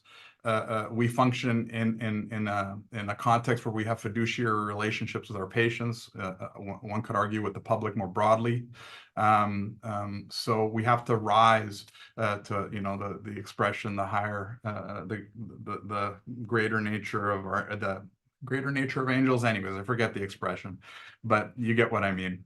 But similarly, institutions like regulators can't overreact and can't demand fairness and justice so quickly, because we didn't get into this situation quickly. It took decades for us to get here. So as a regulator, I would argue, just like I would tell dentists, don't be reactionary. You know, I'm hearing dentists be very concerned about regulatory movements around demanding or mandating that dentists see publicly insured patients. I'm not sure that actually is a strategic approach to the situation. Similarly, I understand you're looking at things like balanced billing. That's a whole separate discussion, but I would caution you against being reactionary, because my sense is, in an incendiary situation where we are today, we may be doing more damage than harm. So we can get to where we need to go, I think, if we play the long game. If we are measured in our approach, and again, we didn't get here overnight, so getting us out of this situation, what I would call rebuilding dentistry's moral authority, will take many, many years, and that's okay. We just need to get headed in the right direction, and I think you as a regulator are doing the right things by asking the questions that you are asking. Be data-driven. You know, there is so much moral controversy around these issues that if you don't act from a place of data, you're essentially just moralizing issues, which is not helpful from my perspective. I've shown you a lot of data, and there's much more data to show, but again, use data to solidify arguments for moving forward, as opposed to opinion or just, again, moralizing. And last but not least, you as a regulator set the floor, right? You cannot fall below this level of, one would say, professionalism, for example. But at the same time, you must also set the ceiling. We must be aspirational. And again, that to me harkens back to the long game. So thank you very much. I know I'm over time, but I appreciate you listening. Thank you so much, Carlos. And actually, you're not quite over time yet, because we still do have some time for council to either ask questions or make comments. So if anyone on council has a question or a comment they would like to make. Harinder? Thank you, Hanno, and thank you, Carlos. Very well-informed presentation. I am very satisfied that you have set a context for our discussion, and especially giving us this advice in the last slide, how to play the long game and not be reactionary. So really, really appreciate your data-driven presentation, at the same time giving us a very timely advice. Thank you again. Thank you. Thank you. Osama? Just lower my hand here. Thank you, guys. Carlos, great presentation. I like the data part of this, so I'm always looking at those slides and really trying to critique them from my standpoint, see how relevant they are from the dentist standpoint too. I do have a question for you, and kind of first a comment, but then a question regarding the CBCT and the radiology component of it, because I do find that dentists rarely will have a CBCT machine when they first open the office, but they do get a CBCT machine when the office gets busy enough that they are doing more complex cases. And so the need for the CBCT is there. And so what do you think of the number there? I think it was like 7.2 or something like that in terms of the multiplier there. But from my standpoint, I always thought that the dentists who got the CBCT machines would naturally take more CBCTs because of the nature of their practice, but not to, they didn't get the CBCT first first and then build their practice to that. Do you have any data on that part of it? I don't, and I do want to speak to the nature of the data that I've shown you. A lot of it is cross-sectional, so we can't infer causation. I don't think that's what you're asking, but I do want to caution people about the limits of the inferences that can be drawn from this data. To me, it's just sort of lighting a match in a dark room, giving us a sense of what might actually be going on. I think and I don't want to get into the issue of CBCT because at that point it's just opinion. I know people that say that we shouldn't be using as much CBCT as we are, and other people think that it's the best diagnostic tool that we have for many things. I won't comment on that. I'm not an oral radiologist, but I will say that based on that data and other surveys that we've done of dentists who quote unquote have more technologies tend to lean more into things like more aggressive clinical decision making or involved in non-evidence-based care. And again, those are hypotheses that would need to be tested with much more powerful data. But I do think we're seeing the signal enough to be able to say, hey, we might have a signal here that would concern us. Okay, thank you. Thank you. Anthony Mayer, your hand was up and now it's down. Oh, I'm still ready to go. Okay, Anthony. Thank you. Thank you, Carlos. It was an excellent presentation. I always enjoy listening to you. I had more like a comment on the slides where you were correlating the percentage of public funded dentistry to billings. I would say that sort of correlation would be more powerful. I don't really feel like when dentists are talking about this issue, they're not really talking about it from the standpoint of billings per se. They're talking about it from the standpoint of ultimate profitability, really, or normalized profit. And maybe that data is not available, but I think I'm curious to see if that study would be done relative to profit, if there would be a correlation or not. And I think if there was no correlation to profit, the argument would be even far more powerful than it not being correlated to billings. But thank you, it was excellent. No, I would like to respond to that, Anthony. I totally agree. And that's why it's unpublished, because it's sort of like the beginnings of our entry into thinking about this. And the best source of data are the actual numbers, right? But in that regard, I'll say, I know many dentists who have practices with significant proportions of publicly insured patients who are not paupers, right? I also know dentists who have very little who are struggling based on significantly high overheads. I think it's far more complex, but I do want to show that data because at least it's the only thing that we have, at least in Canada, and I would argue internationally, to sort of think about those things. The main takeaway, though, is that to me, publicly insured patients or the Canadian Dental Care Plan, whatever, are not economic threats to the profession.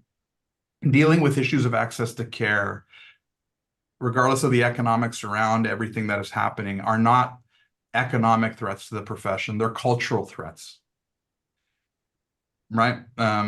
So I think that's what we need to worry about. And less so about the economics. Some people might think I'm crazy, I can say that from an ivory tower, all that stuff. But, based on my discussions with the best and brightest economists in dentistry, they tend to agree with at least my hypothesis. Thank you. Thank you. Jamie?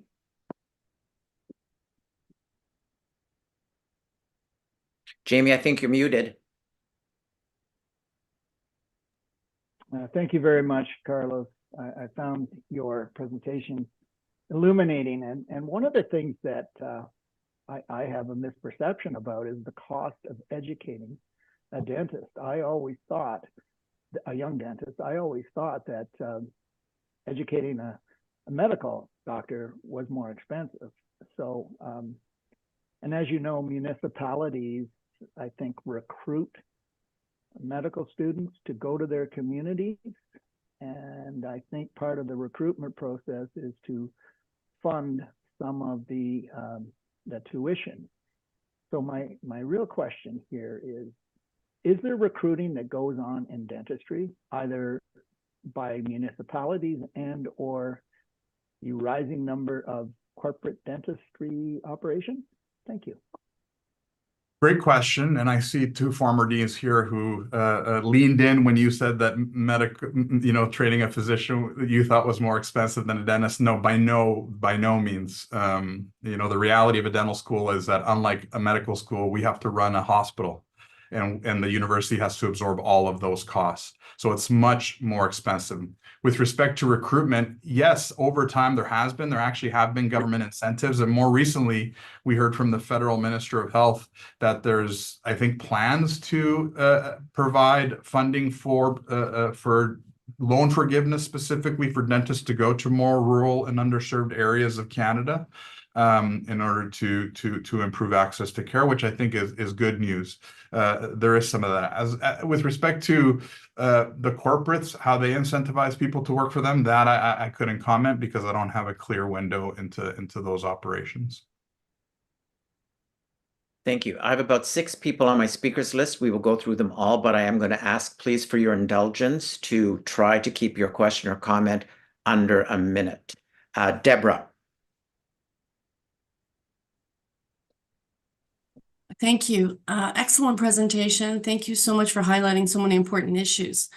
The balancing act between the access to care, which is very important, as well as the business part of doing dentistry, it's true. It's what dentists have to manage all the time. I was very fortunate. I know I'm dating myself. I graduated in 1984. I could work through the summers to pay for my tuition. I feel very fortunate that I was able to do that. So I was able to take advantage of doing a lot of volunteer work as well as helping the community during that time because I didn't have major financial pressures. I'm very concerned about the debt that students currently are graduating with. I personally wouldn't want to be in that position. And I would look at the structure that was involved in educating the students back in the 1980s. I assume we were subsidized significantly, but to return to some sort of balance where the students aren't in so much debt so that they can get more involved in volunteering, etc. Thank you. Thank you. Erin? Yes, thank you for the presentation. I'm so impressed at the robustness of all of the data that you've collected that we can is very useful. My question is more at the operational level rather than the philosophical. I was wondering if there's been any data collected on things that are already being done at the office level to help with access to care. So questions being asked to dentists like, have you ever discounted a fee to make it easier for someone to get the care they need? Or finding out, do you offer any kind of flexibility or tailored approaches in your office to help patients with the cost of treatment? Or even things like, have you ever done any work or volunteer work in the dental field to help populations in need? I think it would be interesting to have this information as well, particularly if we're looking to develop strategies in the form of a stop, start, continue kind of style. No, I agree, and there is data on that. We've done data to show the amount of pro bono work, for example, that dentists provide, and it's significant. Not around discounting fees that I know of. Also not around volunteerism. But listen, I think it's important to have a balanced perspective here. But I get a bit nervous because there's this idea that somehow that counteracts. And I'm not saying you're saying this, but I do want to take the opportunity to comment on this, that somehow the good works of dentists counteracts the larger structural trends that are inherent in the market. And I wouldn't call them philosophical. I actually think this is quite practical. And I often say that when people sort of push against these ideas like the social contract, it's like denying the effects of gravity, right? There's nothing you can strap onto yourself from the point of view of voluntarism and goodwill as a healthcare professional that is going to counteract what ultimately are your responsibilities, because that's not a sustainable approach from my perspective to meeting our requirements in the context of the social contract.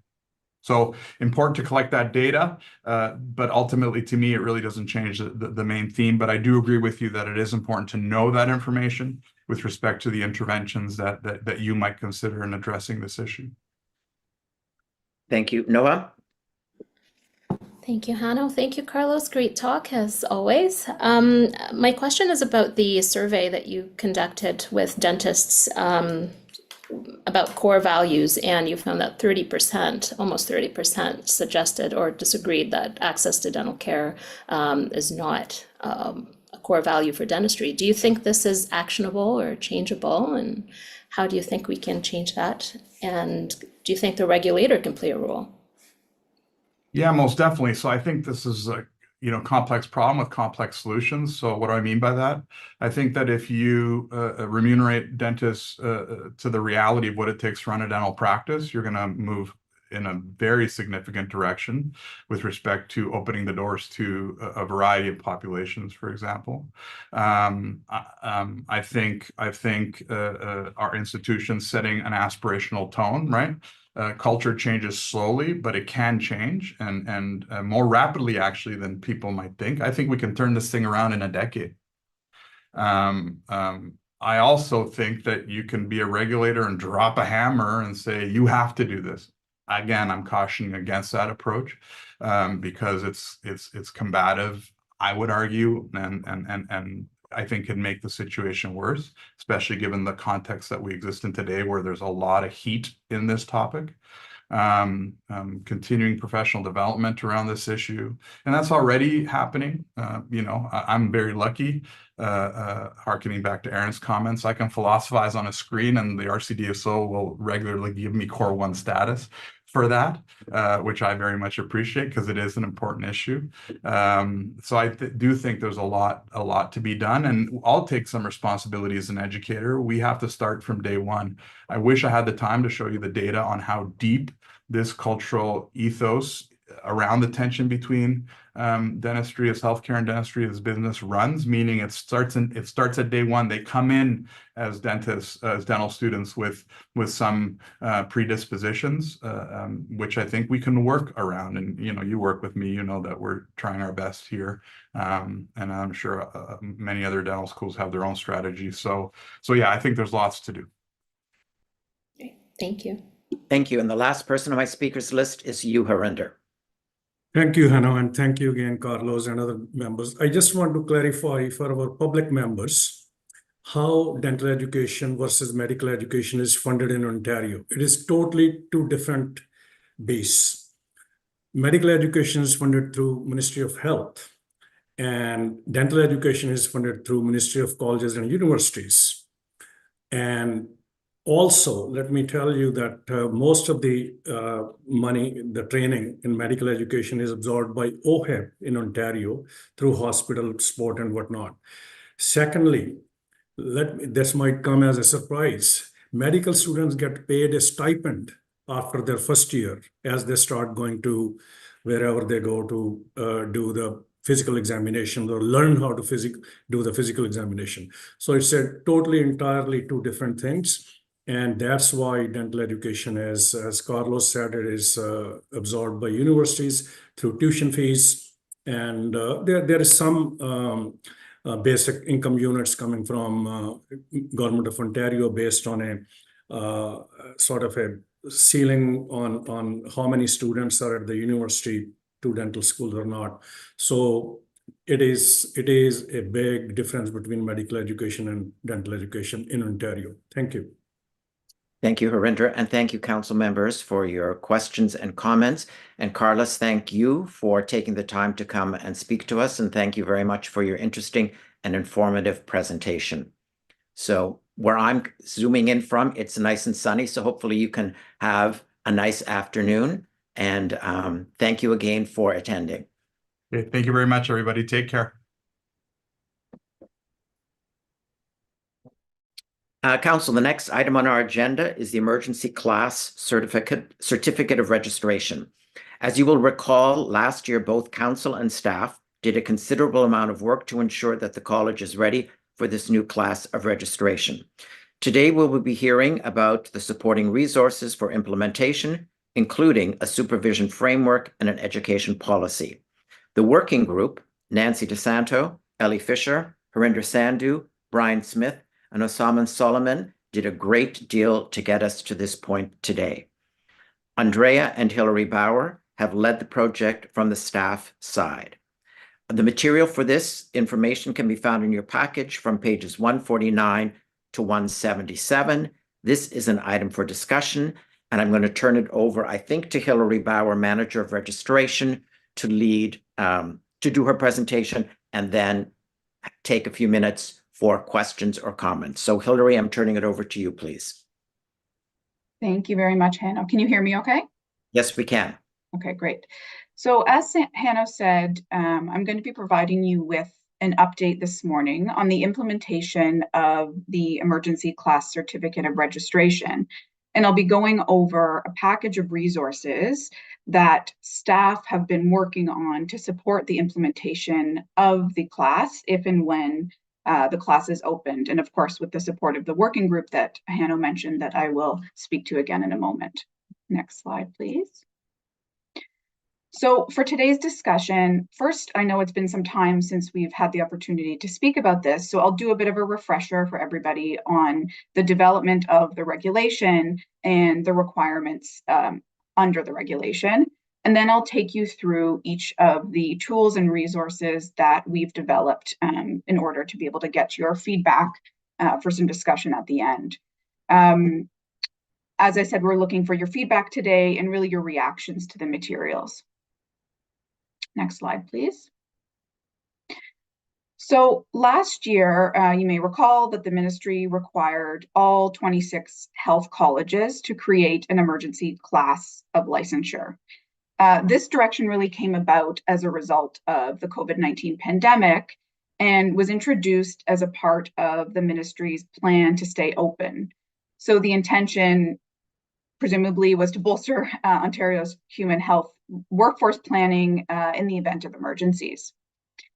So we spent last winter and spring drafting the regulation, and we carried out a consultation last spring, if you'll recall, with the public on the content of the regulation. And that final draft was approved by Council on August 31st of last year. So what this means, excuse me, is that the legal requirements for the emergency class certificate are now in place. However, the class is not open yet. So meaning applicants cannot submit at this time an application for registration in this class. The class can only be opened in two circumstances, either at the direction of the ministry or by council. And then once the class is opened, applicants would then be able to submit their applications for registration. Once open, the class would stay open, provided that the emergency persists, and then would only close at the direction of council when the emergency no longer exists. Next slide, please. So what I've displayed here on the screen are the requirements under the regulation for emergency class registrants. And I've broken them into two sections. So I put what I called standard requirements on the left, and I'm really comparing this to a general certificate of registration. And then on the right, I've included some what I've called unique requirements. And I've done it this way because I think it's important context to really understand the nature and the content of the resources that we've developed and the reasons why we've developed them the way that we have. So on the left side, standard requirements, an applicant would need a 4-year dental degree. They must not be out of practice for more than 3 years since completing that degree in a recognized jurisdiction. They must meet our language proficiency requirements. They must have completed our ethics and jurisprudence exam, and they have to have authorization to work in Canada. So either being a Canadian citizen or through other appropriate work authorization. So looking at the unique requirements, the dental education of an emergency class applicant has to be approved by the registration committee. And I will get into more details about that when I speak about the education policy. An applicant does not have to have completed NDEB certification. Supervision is required of all registrants in the class, And lastly, the certificate is time limited, so it would only be in existence while an emergency persists. Next slide, please. So as Hanno mentioned, since the regulation was finalized, staff have been working to develop documents and tools to support the implementation of this regulation. And this work has been led by a working group. The members of the working group are up on the slide, and Hanno's already gone through them, so I won't repeat, but I do want to give you a snapshot of some of the topics and issues that the working group considered over the course of several meetings through sort of last summer and fall and even into this year. So some of those issues include opening and closing the class. So what are the factors to consider in those circumstances? QA requirements for registrants in this class, supervision. So what does that look like? Fees, as well as revocation in certain particular circumstances. I also want to take this opportunity to thank the working group for their contributions to this work. We were really able to accomplish a great deal in a short amount of time, and thank you so much for your diligence and feedback that's really allowed us to develop these resources that are going to be quite effective. So thank you. Next slide, please. So this slide is intended to give you a bit of a sense of the process and timing for resource development that we've been engaged in since the regulation was drafted and approved last year. So after the regulation was drafted, we engaged the working group right away, and with the intention of getting some direction at the outset to help sort of drive how the resources would take shape. So working group provided key insights into how to develop those resources. And then staff worked on the development of those resources, in some instances with the support of consultants, and that is particular to the supervision framework only. And then after we had draft resources, we brought those back to the working group for review and approval. So now looking at today, we have that package for council for you to provide your feedback and comments on. And then after today, the resources will be finalized. But I do want to mention that this work is proactive. So we're working ahead, we're preparing in the event that the class is opened, with the exception of the supervision framework, which I will describe in more detail as to why that is a bit later in my presentation. Next slide, please. So what are these resources? Up on the slide here, I've listed the 5 key resource documents that we are engaging your feedback on. The first 3 are infographics or tools that we've developed to support key decision points that are delegated by the regulation. So opening the class, closing the class, and the immediate revocation of an individual certificate of registration in certain circumstances. We also have an education policy for your feedback and the supervision framework and its accompanying tools.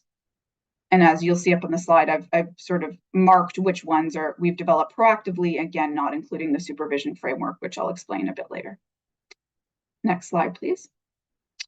Okay, so first looking at the 3 key infographics, we have the tool to open the class, the tool to close the class, and the immediate revocation tool. I know these are very small. The intention is not that you're going to be reading these right now. We have copies for you in your package. Each of these tools are really designed to support key regulatory decisions that have to be made by council, the registrar, or the registration committee.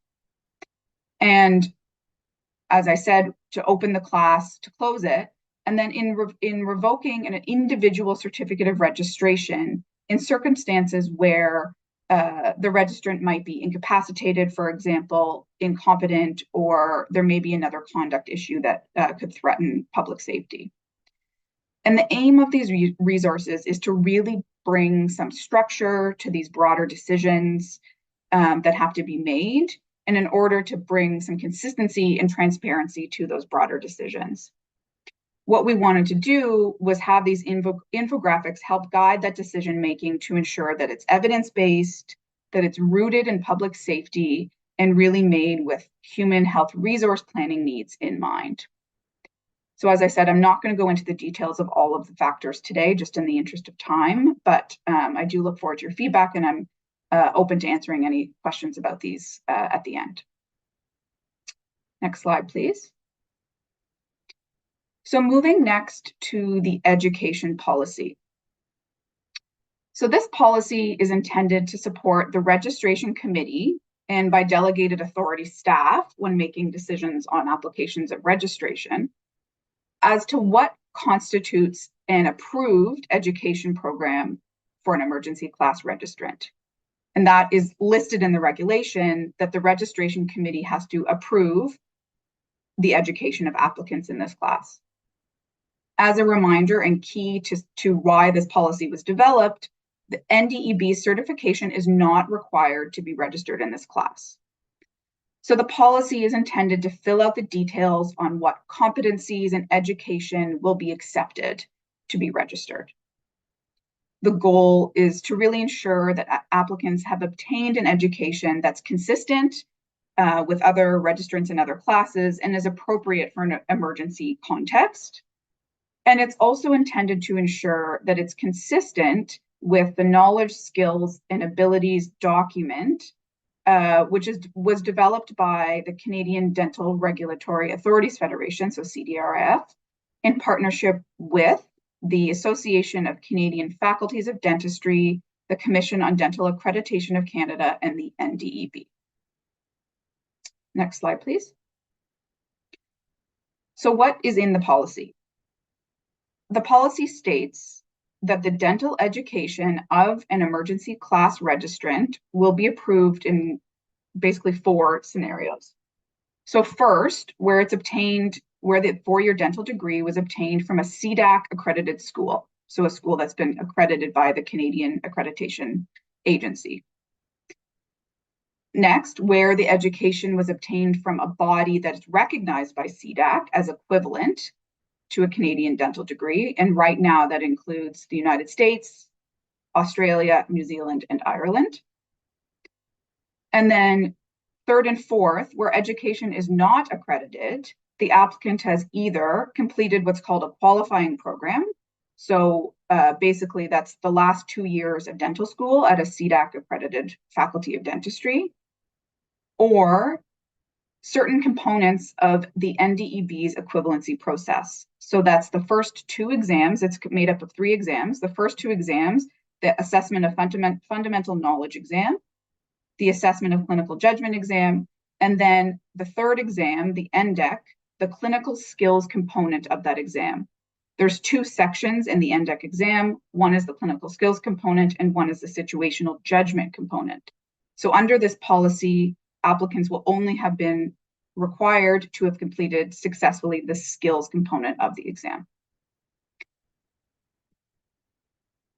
Next slide, please. So looking next at the supervision framework. As a reminder, all registrants in the class are required to be supervised by an existing registrant who holds a general, specialty, or academic license. And in order to operationalize this requirement, staff have been working to develop a supervision framework which outlines the requirements and expectations of supervisors and supervisees in the class. This framework you'll see up on the slide has been developed in partnership with our colleagues in the conduct department. And the reason for this, and this is why I mentioned earlier that this framework is not being developed proactively, is because the intention is for most elements of the framework to apply more broadly to all types of college-directed supervision, so not just the emergency class. The goal of establishing the framework was to establish a consistent and risk-based approach to supervised practice in Ontario. And a key to emphasize here is that the model that we've developed is intended to be flexible. So it's not a one-size-fits-all approach. The level of oversight of a registrant will really vary, and this is particular to the emergency class, depending on the competencies, the experience, and the abilities of the supervisee. And that can change throughout the course of the supervisory relationship, which I'll speak about when I go through the levels of supervision we've developed for the framework. Next slide, please. Just in the interest of time, I'm not going to go into this slide in much detail, but I wanted to illustrate the process we engaged in to develop the supervision framework. And I'm happy to answer any questions about that later, but I think we'll just move to the next slide, please, in the interest of time. Thank you. So the key elements of the framework include how to establish a supervisory relationship, so explaining our college approval process that we've developed, details on the 4 possible levels of supervision that I will go into in more detail, and that's presented through a chart, which you have in your copy of the framework. And it goes over a description of each level, the requirements for supervision under each level, reporting requirements, and also markers for progression. So what that means is how you move basically from one level down to the next. The framework also includes a level assessment tool specifically for registrants in the emergency class. So how does a supervisor determine what level of supervision is appropriate for an individual registrant? It outlines the roles and responsibilities for supervisor and supervisee, as well as the reporting requirements, which are really included in the levels chart. Next slide, please. So this is a bit of a snapshot of the levels chart that's included in the framework. I've tried to sort of simplify it to get the key points across here. So there are 4 levels of supervision that range from the greatest degree of oversight and the least amount of independence at level 4, down to the least amount of oversight and the most amount of independence at level 1. So starting at level 4, the supervisor would be required to be in attendance with the patient while the supervisee treats the patient. And at this level, the supervisor may be responsible for supporting specific education needs or the development of specific competencies that they identify need improvement. Next, at level 3, the supervisor would be required to be in the workplace, so in the office building, but not necessarily in the operatory, overseeing the treatment directly. And here, the supervisee must have demonstrated a degree of competence to be able to practice independently, because the supervisor is not going to be in the actual operatory with the supervisee treating the patient.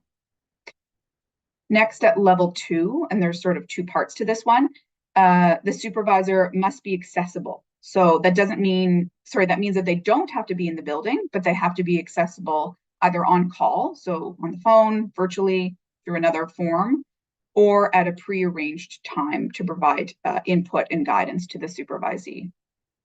At level 2, we have included a requirement that the supervisor must oversee care directly at least once a month to really be able to provide appropriate comments and recommendations and guidance to the supervisee. And then lastly, at level 1, this is the lowest level, as I mentioned, this is completely remote oversight. So, chart review, that sort of thing would be done virtually. There are no on-site requirements for this at this level. Again, this model is intended to be flexible and really allow for movement between the levels. Key here, with college approval. So it would be up to the supervisor to advise the college if they felt like a change in level would be appropriate, and they can communicate that to us through our reporting structure, and then the college would approve whether or not we felt that it was appropriate for the supervisee to change their levels. Next slide, please. So the last thing I want to point to are the tools that accompany the framework, the supervision framework. And this is, again, quite small, but there's a copy of it in your package, so I don't intend that you read this right now.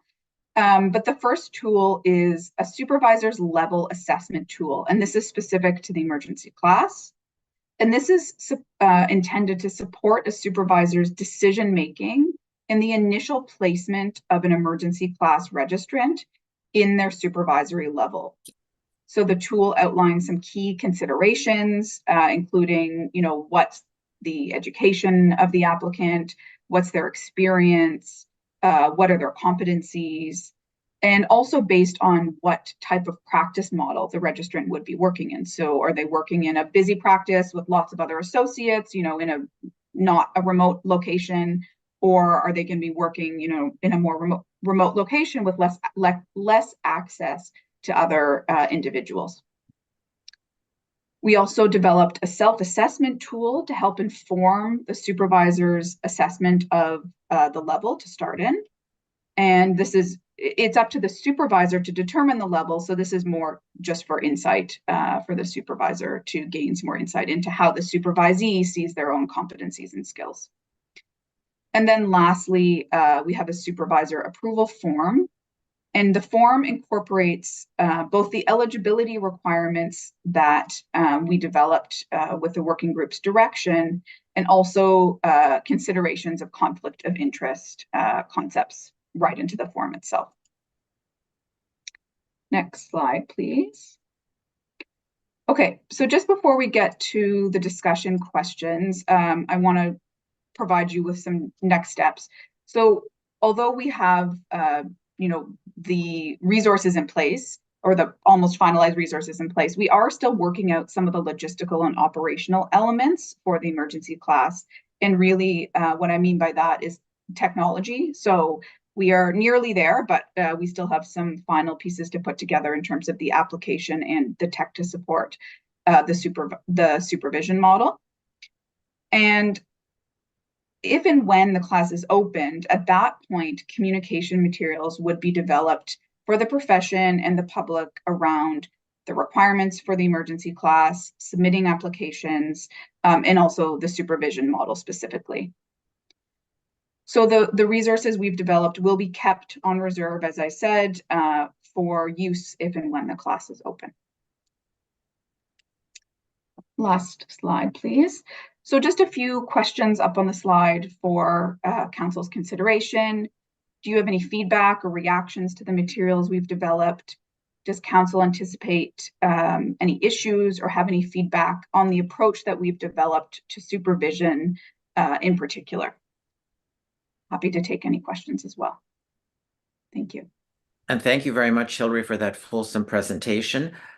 We have a little bit of time left for this item. So what I'm going to suggest in the interest of time, if people have questions, rather than going through me, I'm going to ask either Hilary, Andrea, Dan, or Harinder to jump in if it's to answer a question, but I will otherwise manage the speakers list. So Anthony Mayer, I'm going to start with you, please.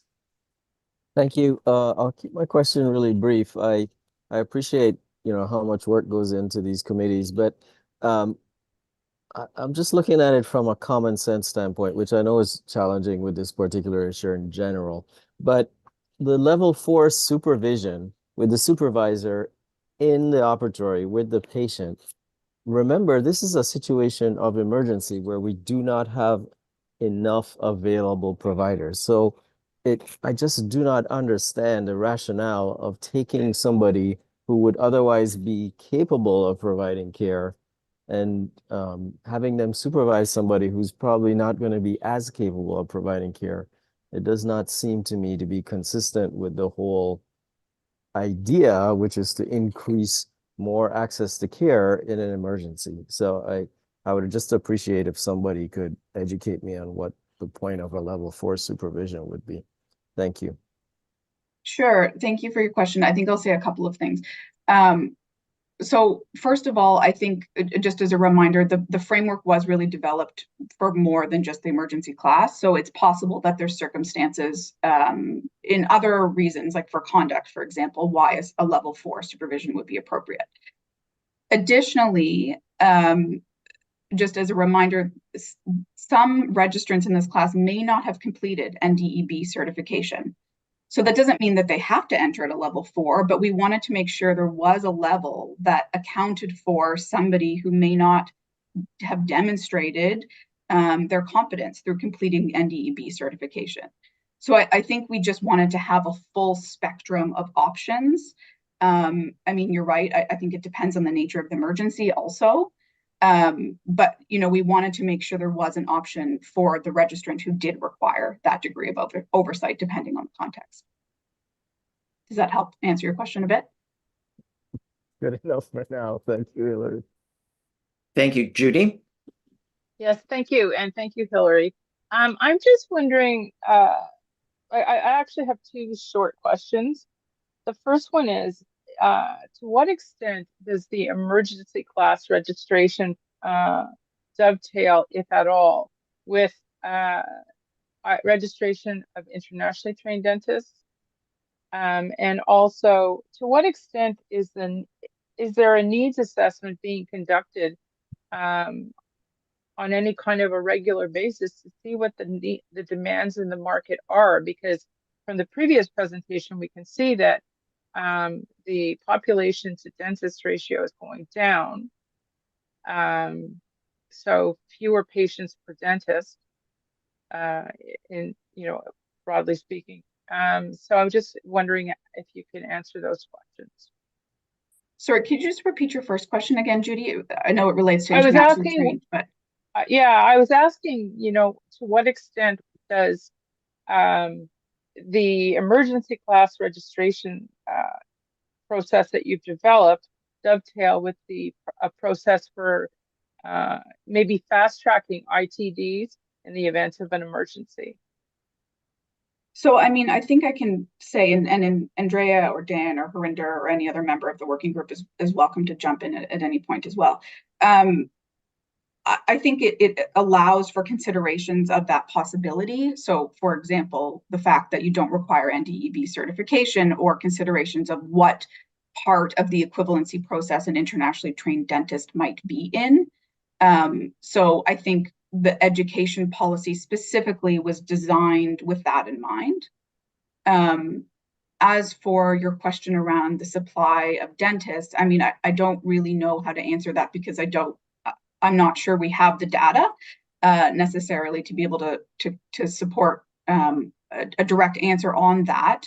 But you'll see in the tools that we developed, the infographics, we did put factors to consider around the supply of dentists. So if we're opening the emergency class, you know, is there evidence of a need or showing that the existing supply of dentists or other oral health, not oral health, just health professionals, is insufficient to address an emergency? So yeah, but my question is really, I mean, that kind of data can't be created or developed in, you know, a week. And so I'm just wondering, you know, wouldn't it be prudent to have a process in place to develop, you know, in terms of like a needs assessment or that type of thing, so that when an emergency happens, then the data is there and you understand what the needs are. it's a good point, but I'm not sure one that's within my scope of expertise. Dan or Andrea, do you have any thoughts about that to add? I can jump in just to say that that's a question that we're asking at every opportunity with provincial and federal government. That is not something that we can do. We don't have the resources, the data, the information to understand the oral healthcare needs of the province, or even the supply, although we do some work to try to understand what dentists are doing in their practice, how much is available, how much of their time is available for clinical practice. But again, Judy, I think just broadly to your questions, this came out of the pandemic. It was something that the government directed the colleges to do, all 26. And we developed a regulation, as every other college did, within the timelines. And now we're putting together what we hope is a framework that obviously supports those that come through this class, the supervisors who are involved with them, and the patients who are receiving the care, but still a lot of unknowns.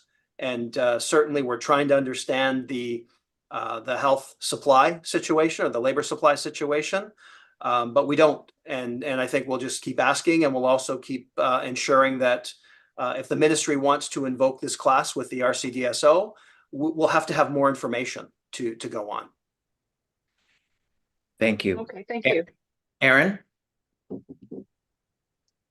Thank you. I have two questions. My first question is whether there have been any concerns raised regarding the reliability and neutrality of using self-assessment to determine the initial level of supervision required. And my second question is whether there will be any provisions where the providers have to inform the patients of their registration status and of the fact that they're not fully qualified and they're practicing through this pathway, so that patients can choose who the best provider for their particular needs may be. Thank you. Thanks, Erin. So to your first question, the self-assessment is only intended to inform the supervisor's assessment. So that's really the supervisor's decision to make, not the supervisee. And the form that we developed is tied to the NDEB's list of competencies. And it's basically just sort of, what do I feel that I'm competent in? Where do I need room for development? And that's just intended to inform that decision. It's not forming the basis of it. That's really for the supervisor to decide. And sorry, I'm drawing a blank. What was your second question again? I'm just wondering whether their registration status would be required to be disclosed to patients that they're treating. Yes, and that is the answer to your question is yes, that is in the regulation. Actually, it's a requirement that they have to self-identify as a registrant in the emergency class. Thanks. Thank you. Noha. All right, so great presentation, Hillary, and all the working group. Just a quick question on how supervisors are or will be assigned. And my other question is regarding eligibility. So it's only the virtual OSCE is the difference between the emergency class and fully registered or fully licensed dentists. So do you think there would be an incentive for someone who's going through the equivalency process to just stop and register as an emergency class dentist as opposed to completing the process? Thank you. So, I mean, as for an incentive, I don't know. I think it's going to depend on the nature of the emergency. I think we allowed for room for that possibility, right? So if somebody hasn't completed the equivalency process and has not completed certification, it will provide the opportunity for them to engage in. Whether or not they will, I don't know. But at least it does provide that as an option. And sorry, what was your first question again? It's on how supervisors will be assigned. Right. So that is really at the discretion of the supervisee. So the college isn't going to be finding supervisors. It's the supervisee who has to find a supervisor and propose it to the college. Okay. So it's their responsibility. No problem. Thank you. I know we're running a little bit late, but there's still 5 people on my list, and I do want to give them the time to ask their questions or make their comments. So I will go through the 5 people on my list before we move on to our next item on the agenda. So Daniel Haas, you're next, please. Thank you. 2 quick questions. And first of all, thank you, Hillary, and thanks the group for their work on this. My first question has to do with the educational training for dentists from non-accredited programs. You did say they have to pass the AFK, ACJ, and the clinical skills part of NDEC, but not situational judgment, which, as you know, assesses 5 basic competencies, one of which is communication, and another is professionalism. So do I interpret that as the RCDSO saying that those competencies are not important for a dentist? So please tell me I'm wrong, as I often am, but can you explain why you don't want situational judgment as a competency or as a marker? So I think what we were doing was trying to strike a balance between sort of the minimum skills required to begin to engage in the practice of dentistry under this class, recognizing that these registrants will be supervised. So it's not to say that it's not important. I think it's just the intention was in the context of an emergency, what is the sort of minimum level that would be appropriate, keeping in mind that these registrants would be supervised? And Harinder, I don't know if you want to jump in to speak any more to that or any other member of the working group, but absolutely not that we are trying to suggest that it's not important. I think we were just trying to strike a balance between considering an emergency circumstance and a minimal level of requirement for registrants in the class. Harinder? So Dan, Thank you, Hanu. One of the things which I think NDB is looking at is combining that ACJ with the with the AFK. So that might be done. Secondly, it is important to note that these people are going to be working under supervision. So we are not saying that assessment of clinical judgment or soft skills or professionalism is not important, but they are going to be working under supervision. So they are not on their own solo. So those are things. I also want to address Judy's question initially about supply of dentists. I think whenever there is an emergency, let's say COVID-19, it hugely increases the manpower needs. And it may not be the same situation, but it is now that lots of dentists are available per population. So because of the restrictions on many activities, it increased the hugely need of manpower, and that's why I think that step has been taken. Thank you. So if I could get back to the situational judgment, I would respectfully strongly suggest you put it back in. I think it's the wrong message going out there that professionalism really isn't that important. I understand what you're saying, and I respect that, but I think it's the wrong message going out there that we don't consider that on par with all the other things that are being assessed for the dentist. So I put that back to the group to require that. No, but Dan, they are trying to combine that component of the No, exam. sorry to interrupt. That's the AFK and ACJ. Situational judgment is part of the NDEC. So it's actually the same week that they're up in Ottawa. AFK and ACJ may be combined in the future, but situational judgment right now, the way it stands right now, it is part of the NDEC process. So I think it's the wrong message at this point in time, and I think you can always amend it if there are changes in the future.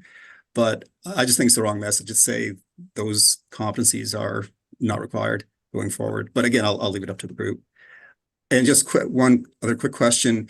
If I understand it correctly, it's up to the supervisee to find a supervisor. And how is that person supposed to do that? Especially if I'm from out of Canada, how do I find a supervisor? I mean, practically speaking, I don't know. I mean, in our current model, we don't have supervision, so to speak, now, but we have mentoring, which is very similar. And I know from my colleagues in the conduct area, finding a supervisor hasn't been difficult for people who required that level of oversight before. We'll do our best to sort of help, but I don't know that that's really something that we have the resources or the tools to be able to do. But yeah, I do take your point. Thank you. Great. Thanks so much. Thank you. Thank you. I've got Nancy, Robin, Harinder, and then Vivian. You'll be the last person. So Nancy, I'm going to you now, please. Thank you, Hannah. I'll keep this very brief. Hillary, thank you for a wonderful presentation and a great summary. And I wanted to just thank you again for the opportunity to participate on this working group. The only comment I had is you shared an infographic about the supervision level chart. And I was wondering if you're going to attach that to the package to accompany Table 1. Thanks, Nancy. I hadn't planned to, that was really intended just to sort of simplify the chart for council's benefit rather than show you the full, chart up on the screen. But if it would be something that would be helpful to sort of show a more simplified version of the levels, that's something we can certainly consider. Even if we had that up on the website, for example, to help registrants and supervisors better understand how the levels function. Great, thank you. Thanks. Thank you. Robin? Hi, thanks, Hillary, for your presentation. You're always very thorough, and your slide deck was great and very understandable. Thanks for everything that you do. Just first a comment, then a question. I find this whole thing sort of interesting, especially based on Harinder just commenting on COVID-19, which I do think, prompted this from the government. I realize that this is government legislation to go and do this, but I feel the dentists were there in COVID-19 ready to work. I was one of the first in my local community back opening because I have a husband who's in the medical world and knew that we were going to need the air purifiers. So I actually had surgically clean air before most of the people in my area because I was the first one. I was ordering it before we were told to order them. We were also, we were at being asked not to use our PPE, like we were being asked to be closed. So I do feel we were here, we were ready to work. We have the infrastructure to work. Like we've just said earlier today, we run mini operating suites. That's what we do. That's what we have. And without them, somebody can't just come in and work. And I feel like slightly offended. I know, again, I'm just commenting because I know we have to do this, but I think the dentists, it wasn't a shortage in dentists. It was an emergency. And I think that we were all there to work. But anyways, aside from that, my question is in interest of fairness, is this all accessible to third and fourth year dental students in Canada to access this as well? Because they'd be partially educated in the way that we all go through. And is this system accessible to them in all fairness as well?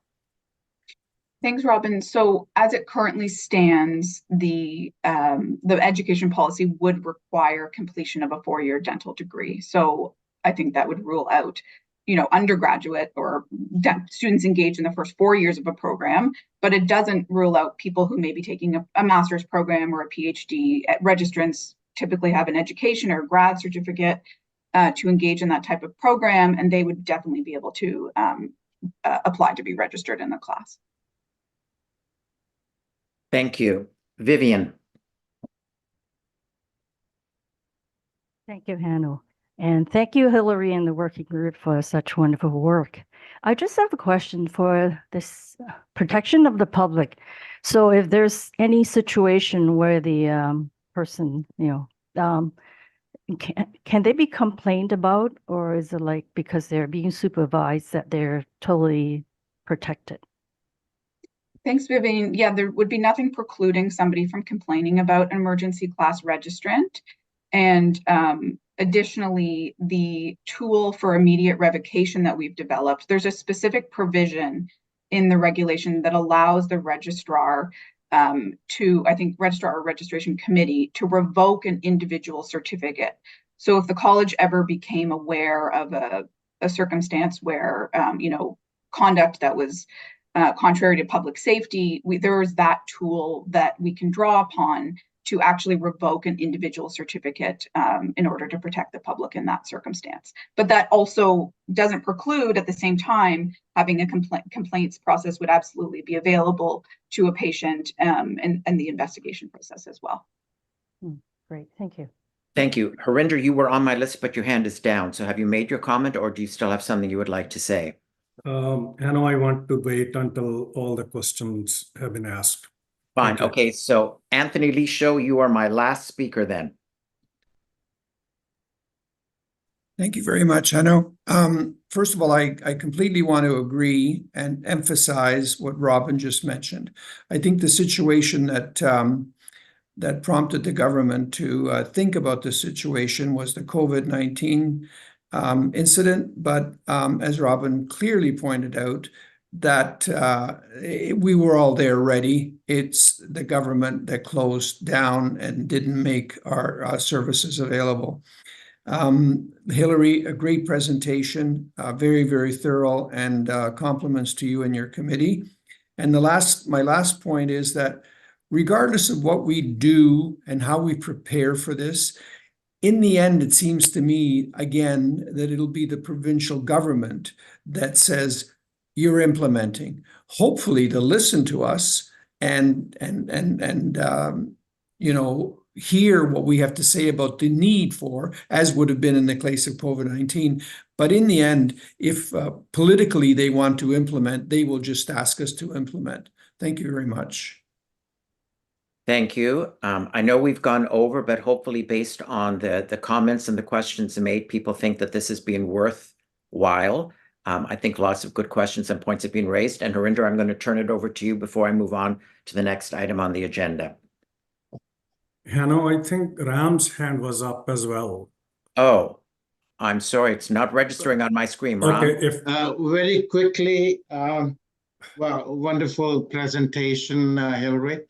I was wondering if there was any thought given to how the dentists who are supervising are going to be compensated.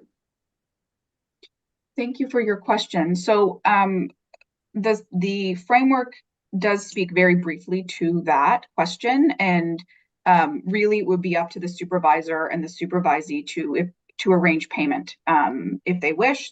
That's sort of out of the college's hands. So it doesn't preclude a financial arrangement between supervisor and supervisee. Okay, thank you. And now, Harinder, I'm going to turn it over to you. No, thank you again. And I want to thank all the council members who have asked questions. And that is exactly what it was meant for, getting the feedback and maybe fine tune this, the whole structure of this emergency class. And I'm sure that Andrea and Hillary have taken notes, and there will be further fine tuning. And at the end, I just want to publicly acknowledge the hard work of Andrea Forti, Hillary Bauer, and the group. This was a very, very tight timelines, and also it's a complicated thing to come up with this information and having the framework. So stay tuned. There will be further fine tuning, and thank you so much. And Hillary and Andrea, great work. Thank you, Harinder, and thank you as well, Hillary, for attending and for that very fulsome presentation and discussion.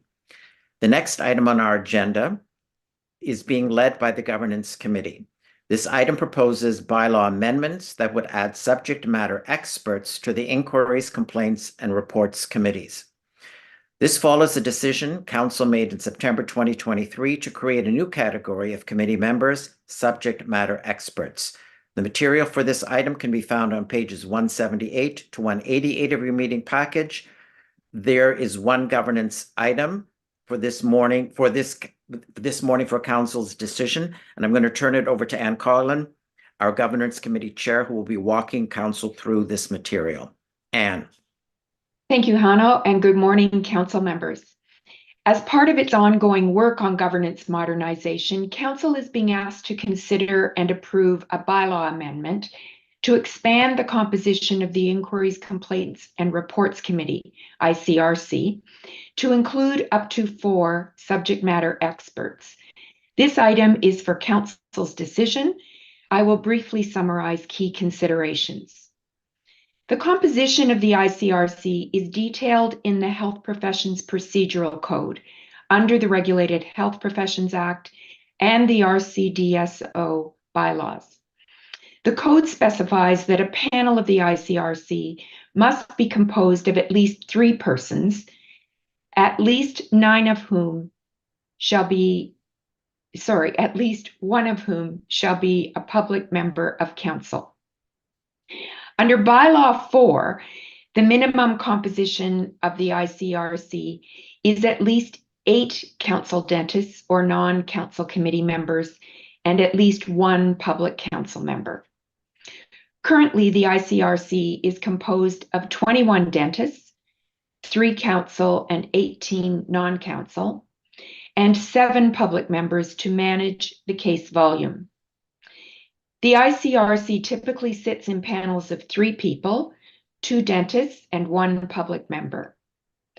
ICRC members are assigned to 10 standing panels, plus 2 specialized panels, one that deals with health matters, and one that deals with matters of sexual abuse, boundary issues, and parties who identify experiences with trauma.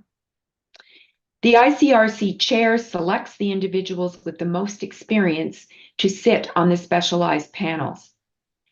The specific expertise, lived experiences, and diverse perspectives required on specialized panel cases that involve vulnerable populations are not necessarily found in the membership, even among experienced committee members.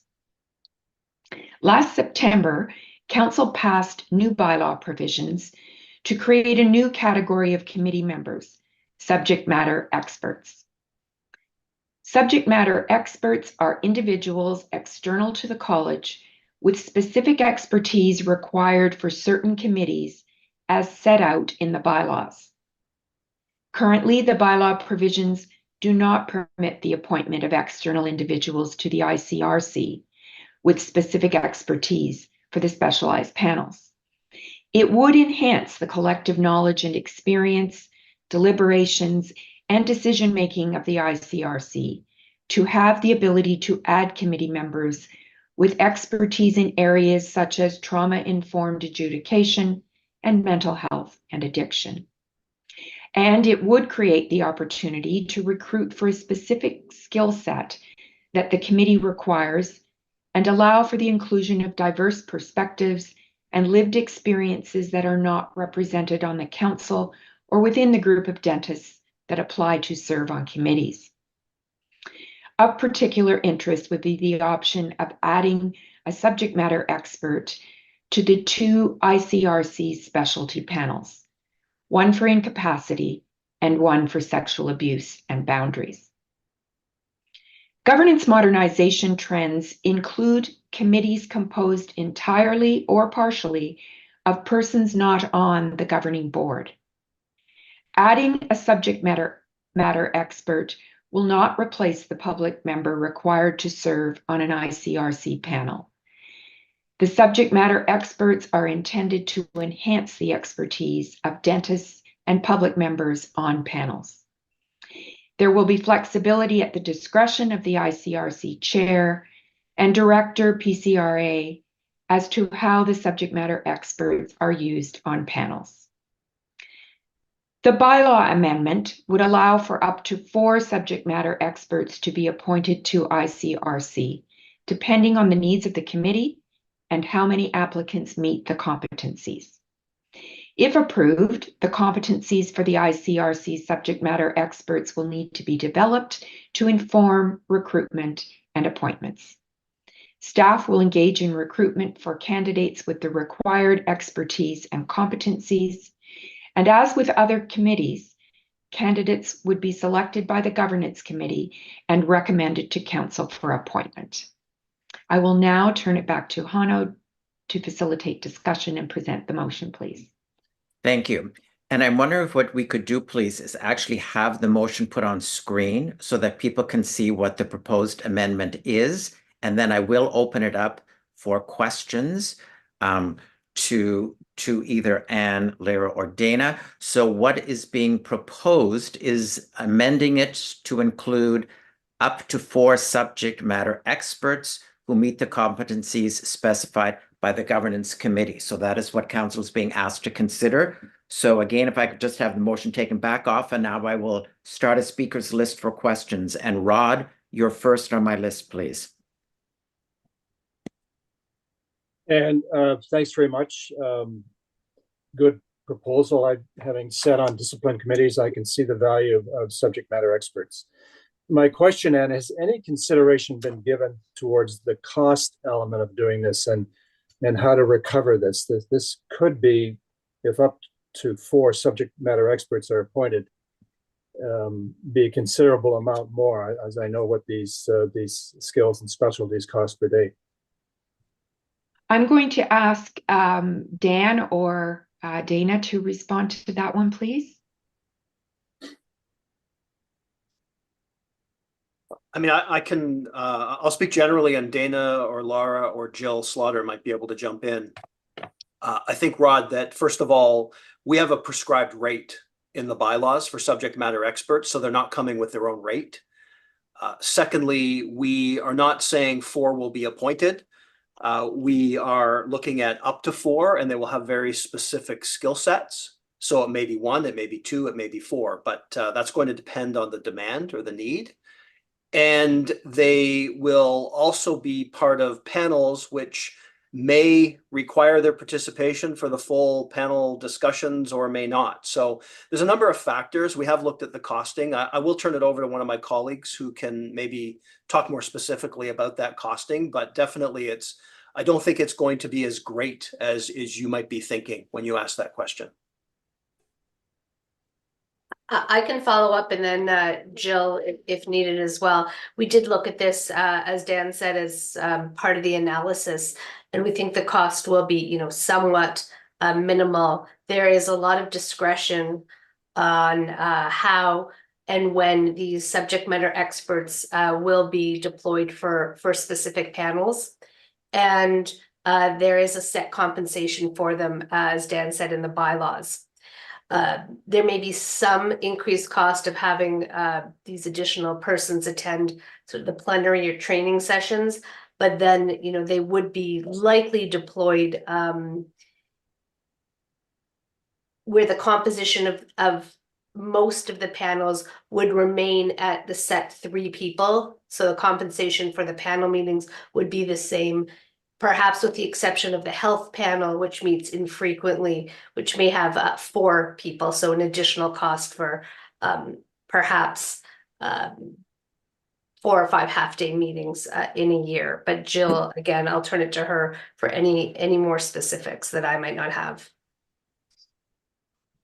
I don't have anything further to add there. Happy to take any more questions, but I think Dana has amply covered the fact that we do believe that this could be an easily budgeted amount.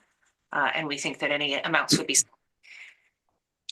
So just one supplementary. So there's no need to go back and is it material enough to go back and adjust the 24-25 budget? Well, first of all, this would be not necessarily going to be put into great use in 2024. We don't think there's a need for any adjustment if we do add any subject matter experts to 1 or 2 panels. And we will also have consideration for this when we submit the 2025 budget, which has not started yet. Okay, thank you. Thank you. And there are no other speakers on my list. So if I could just have the motion on the screen again, please. And for your consideration, Council, that Council approves a bylaw amendment to expand the composition of the Inquiries, Complaints and Reports Committee, ICRC, to allow for the possible inclusion of subject matter experts as follows.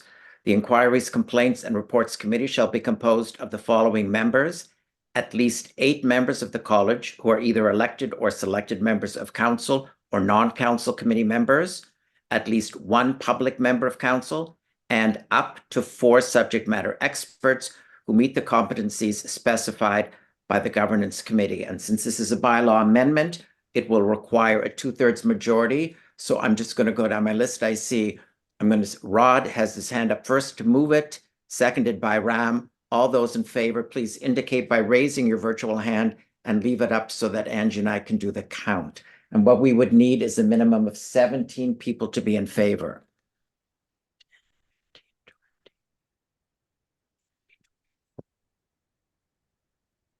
And that is unanimously carried. Thank you very much. And thank you, Anne, for your presentation.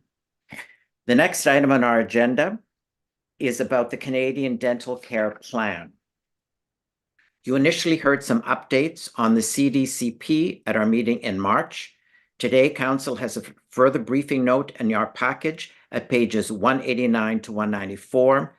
This note provides updates on the program and some specific content on one issue, that of balance billing. The Registrar is going to take Council through a presentation deck, and then there will be time for some discussion. So I would ask people to lower their virtual hands, and then Dan, I'm going to turn it over to you for the deck presentation, please. Thank you, Hanno, and thank you, Council. I will try to go through this fairly quickly because the main purpose of this discussion is to hear from you. But I just want to set the stage a little bit for this. First of all, we are not looking to have a particular position defined by the end of this meeting. We want to hear from you, and we want to try to present the issue in a way that allows to hear from both the public and the profession on this. If we could go to the first slide. So our aim today is to really give you a brief update on CDCP. There's so much that is changing on almost a day-to-day basis. We want to hear from you and sort of insert some of the public interest rationale and at least considering this issue around balance billing, because that will be the focus. And as per what we heard from Dr. Quinones earlier, this is obviously a small issue within a bigger context. And our job is to bring issues forward for this kind of discussion to really allow for that public voice and the profession voice in very complex issues that you have to deal with. So we will have this discussion, and start to see if there are any steps that we might as a college be taking on this issue. Next slide. I'm not going to go over anything related to CDCP. We've had lots of opportunity to talk about it, and you've seen some information in your briefing materials, both today and in March, and prior to that. But it is a program that is developing, and changes that are being provided on a regular basis, and lots of discussion in the media and the public forum about this program, which actually allowed for seniors to see dentists on May the 1st, so just about a week or so ago. Next slide. Some of the developments then relate to an updated dental benefit grid. These are the fees that are based on the types of services that dentists provide, and dental hygienists and others, including denturists. The grids are made up by specific to the profession and specific to the province. Another change that was made recently was that previously dentists were asked to enroll in this program through Sun Life.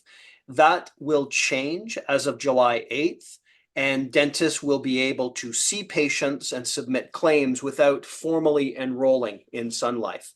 They will be required to comply with any terms of that program, but it will take away what we saw and others saw as a barrier, that if a patient's dentist did not enroll, then that patient may be put in a position of having to find a new dentist. So still some details within that to sort out, but that was a change that occurred since our March council meeting. There's also been some clarification around how these provincial and federal plans will be coordinated. I mentioned that earlier. There are frequently asked question documents that have been distributed now within each province and territory to help the public understand and to help dentists understand how this will work. And there is a willingness to streamline some of the pre-authorizations for emergency care. There's a lot of details within this plan that are really not within our realm, and obviously dentists and patients care deeply about them in terms of how particular services are accessed and what sort of pre-authorization and predeterminations are required. But again, I know that others are working on those as we speak. And as I said, May 1st is the start date. Next slide. So in terms of the fees and the out-of-pocket fees for patients, generally how this works is there is a fee grid, as I mentioned. Now, these numbers are not because we've done a deep fee analysis on this. We have heard from others who have talked about this, and it's a general statement. It's not meant to get into the specifics of any particular fee codes that might be less or more than 90%. But in general, there has been work to try to have some, many, or most of the services at an 80 to 90% level of the suggested fee guide that you might see from the Canadian Dental Association and the Ontario Dental Association. The CDCP, and it's very important to know, is not a free oral healthcare service. It is for some patients whose family income is less than $70,000. But once you go from 70 to 90, there are two layers of copays. And you may pay 40% of the fee prescribed for a service, or you may, as a patient, pay 60%. These are what are recognized as payments that are made by patients to contribute to their oral health care. And again, it is based on the service, and it's based on where your eligibility rests with respect to your family income. Next slide. So balance billing is a different concept than copays. Balance billing, as has been described in your briefing materials, is when the fee guide for CDCP differs from the suggested fee guide that has been put out for by the associations for dentists and insurance companies. And it's the activity of making up that difference between those two fee guides. So you can see that there has been certainly a recognition by the profession that this is a critical aspect so that those issues that relate to their practice costs are covered. And it's certainly been not prohibited and permitted by CDCP. That's not true for some of the provincial programs that exist. And there are others who might be concerned that this is, again, another additional cost and may have an impact on access to care by another financial barrier that some patients will not be able to afford if balance billing is in play at a particular dental practice. And I'll be clear that this is not a practice that's universal. It is permitted in some situations, and some dentists do it and some don't, but those are all practice and dentist-based decisions. Next slide. We have conducted an access to care survey. You will have access to a more full or complete analysis at a later meeting, but we preliminarily looked at some of the responses that pertained to the practice of balance billing, and not unexpectedly, the majority of dentists strongly agreed with balance billing as a practice that needed to be continued. And the majority of the public and other healthcare stakeholders who were involved in completing the survey strongly disagreed that this should be a practice. So by virtue of this, this representation that I said we will provide a more complete review of this at a later date, we're in a position of wanting to at least ask the question, bringing this forward to you as an area that needs to be explored and needs to bring in all of your different perspectives on this. Next slide. So I'm not going to belabor this. This is our purpose as RCDSO. It certainly guides the work that we do that's in the public interest and the public's access to safe, quality oral healthcare services. And obviously, we have taken positions on our strategic plan to ensure that we are focusing on access and how we continue to enhance that for the general public in Ontario. Next slide. So what we're going to do is open it up in a couple of minutes for your discussion to start looking at what steps, if any, should the college take on the issue of balance billing, and how can the college advocate for the public interest and consider what we have heard preliminarily and what members of the public on council might also hear from some of your colleagues. Those are the general questions we want to begin to explore today. Next slide. And I think what we're going to do first is 2 quick polling questions. This is only to take the temperature. This is going to be used as a basis for Hanno to lead you in a discussion. So what we'll ask you to do is you can scan the QR code, and that will take you to a website, slido.com, or you can just go to your browser and enter slido.com in there.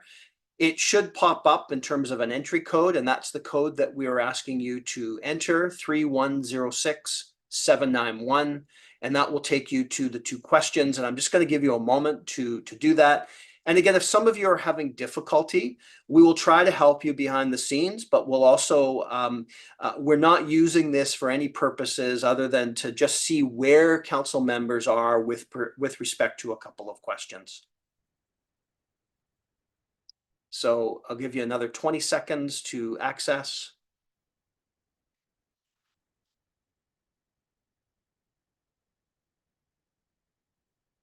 So why don't we go to the first polling question? And you should see this on your screen. What steps can the college take to advocate for the public's interest on the subject of balance billing? And they're very strong cut lines between the different options. Prohibit it. And you heard Carlos this morning talk about it. Do not communicate advice or requirements to dentists. Or communicate some advice, and it may be non-mandatory, but what would that advice look like? But communicate something, and any other option which we may get you to elaborate on that in the discussion. So I'm seeing 13 have responded, so just over half, 15 now, and a strong majority on communicating some kind of advice to dentists. 20 people, that's excellent. Thank you, everyone. So 21, it may not hold stable, but 67% communicating advice, 14% not communicating anything, 13% other options, 4% prohibit. 23 members, almost all of you. That's great. Thank you. 70%. So let's go to the next polling question, and we'll certainly keep that data in mind. If the college were to develop a statement for dentists, do you support the draft concepts that were in the briefing note? And so You can see what was in the briefing note already, that balance billing is not prohibited. And in circumstances where balance billing would prevent a patient from proceeding with oral health care, the college is asking dentists to consider waiving balance billing on compassionate grounds. So you have a yes, no, or I prefer other messaging options.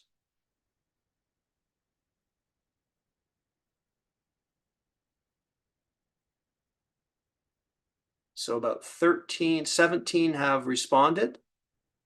We'll just let that go up to just over 20.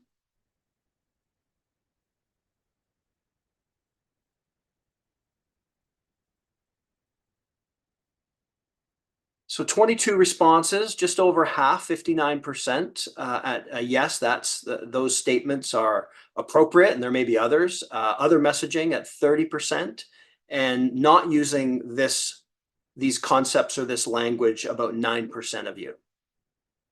23 responses. That's great. So let's take this down now. I'm going to turn it back to you, Hanno, now to lead a discussion. And we really want to hear your thoughts, and we'll try to land on some direction. We won't need a motion at the end, but we'll look for some direction where staff can take all of your comments and try to bring something back to you in June for further discussion. Thank you. Thank you, Dan. So I'm going to start a speakers list again, and just remember they're looking for your feedback and opinions. We're not making any decisions today. So Daniel Haas, I'm going to start with you, please. I think Nalan's hand was up first, I think. Oh, okay. So on my screen, you're the one who popped up first, but Nalan, I'm going to go to you first then. Okay. I think Dan was first, but I'll go ahead. So thanks, Mr. Chair. So just a few comments about this whole concept of balance billing and the CDCP. I'm going to bring up an example that I think speaks volumes for what's happening in the province of Ontario. So I will bet in every dental office, a situation occurs where the dentist sees the mom and dad and the kids, and then they're asked to see the grandparents who are not insured. And a lot of times the fee is reduced. In fact, I don't think there's one office in Ontario that doesn't reduce that fee. And the ODA somehow measured that this amount of money is somewhere between $100 million and more. So why does this happen? And it's this powerful combination of one, compassion, which is something we're all trying to achieve, and two, it's good business sense. If you're seeing the family and you can see the grandparents and it keeps everyone happy, it's good business practice. And so this happens regularly. So what the dentist has done is created goodwill on a micro level, not something that we're trying to legislate or something the college is involved, but the dentist, he or she himself, has created this micro goodwill. Now, second point, this ties into this. In the hospitals in this province, if you look at their expenses, their line items, the number one increase that they've all experienced in the last 5 years is security. So why is there a need for security guards in the emergency room? What happened here? Well, there's a mismatch. There's a mismatch of what we promised the population and what we can deliver. You were told you have universal health care, but you have no access to a doctor. You were told you have universal health care, but you have to wait 14 hours in the emergency room. People get frustrated, need to hire a security guard. That's why. So the third thing is there's this mismatch of what we promised people and what we can deliver. And I think our job at the college is what can we do to prevent this mismatch so that there's not a public outcry in the dental office. And so what we don't want to do is this micro goodwill that the dent has created. We don't want to inadvertently transfer it to another body, because we've told the population that there's no cost for this new Canadian dental care plan. I hear it on the news, but as Dan just said, there is. So at the end of the day, I would hope that we aspire to more than just trying to antagonize members with this balance billing question, but rather try and enhance, leverage, and duplicate one of the most successful access to care programs that exists in the profession today. Thank you, Nalan. I have quite a speakers list up here. I'm going to ask for your cooperation to be as brief as you possibly can. Daniel Haas, you're next. Great, thank you. I'd like to follow up on what Carlos and Harinder mentioned earlier about going for the long game, because I I believe that the draft that's on page 4 and 5 should not be published at this point in time. And if we publish anything, it should be a more high-level statement supporting CDCP and encouraging dentists to consider taking part. I mean, I agree optics are important, but in the end, it's what actions do we take that overall will increase participation. And I think we should assume, and more important, I think we should be seen to be assuming that the government landed on these details after giving it careful consideration. And for us to appear to second guess their conclusions, and by getting too prescriptive for the dentist taking part, we could end up discouraging many dentists from taking part in it at all. The CDCP is a big step forward for access to care. It already aligns with our strat plan.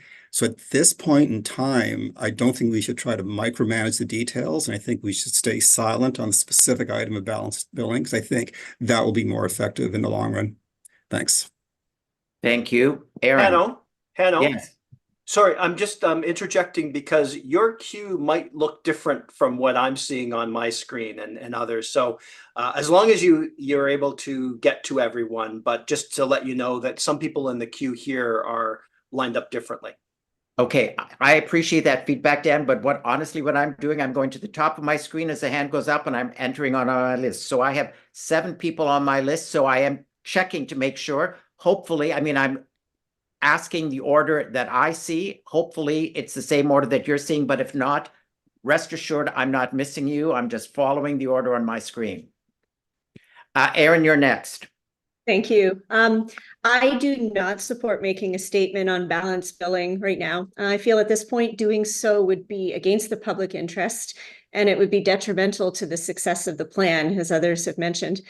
I think, first of all, weighing in on what's a legal and acceptable office billing policy is just not within the college's jurisdiction. We would never tell an office that they should accept post-dated checks or assignment of benefits or even IOUs. And that's because it's just not enforceable under the scope that's set out for us under the RHPA. I think, secondly, if we make a statement, it'll just create confusion. If it's an allowed and legitimate practice, but the RCDSO claims that it's discouraged, then we're likely going to get complaints against dentists who do it. There's already a lot of confusion surrounding copay and balance billing, and I think a statement would further muddy the expectations and just invite complaints. And unenforceable complaints take a lot of time and resources to investigate and process, and the ICRC has just worked really hard to bring down the backlog, and having more would only add to the time it takes and take away from resources to process legitimate complaints. I think also if dentists are worried about an increased risk of complaints, it's a really good reason for many to avoid participating in the program. Dentists were already watching this plan and considering how and whether it's going to work in our offices. And for many, balanced billing is the difference between being able to participate or not. At last count, I think less than 10% of dentists across Canada have actually signed up. So we don't need to give them another reason not to. And finally, in response to one of the discussion questions that came up, I think if we actually want to further access to care and advocate for the public interest, then we need to be pushing for a program that's functional and also sustainable, and one that's actually going to work. And making this kind of statement right now on balanced billing is not going to help with that and might be counterproductive. So I don't support it. Thank you. Thanks, Aaron. Peter Deline. Thank you, Mr. Speaker. I just wanted to say I saw a question that last survey we did. Somebody posted a question. And the answer to that question is yes, dentists are expected to collect copays and deductibles and that type of thing. My feeling with this, any of the Fed's dental plans so far have been that the biggest barrier to the plan has been the fact that CRA is basically the gatekeeper. And I can tell you in the small town that I work in, the minute you put the CRA as gatekeeper, you probably knocked out 50% of the population that you're trying to help. And I can tell you that the people that need this dental care the most are probably the least likely to want to have anything to do with CRA. So that's the barrier thing. The other thing I can mention is that in our office, one of the dentists did sign up. And so we have firsthand experience of how it's going. And I can tell you that our experience has been that it's been excellent. We did balance bill, and most people were just so pleased that their balance was not that large. Everybody was very happy. The dentists were happy, reception was happy, and the patients were happy as well. So it's worked very well so far. Thanks. Thank you, Mark. Trudell?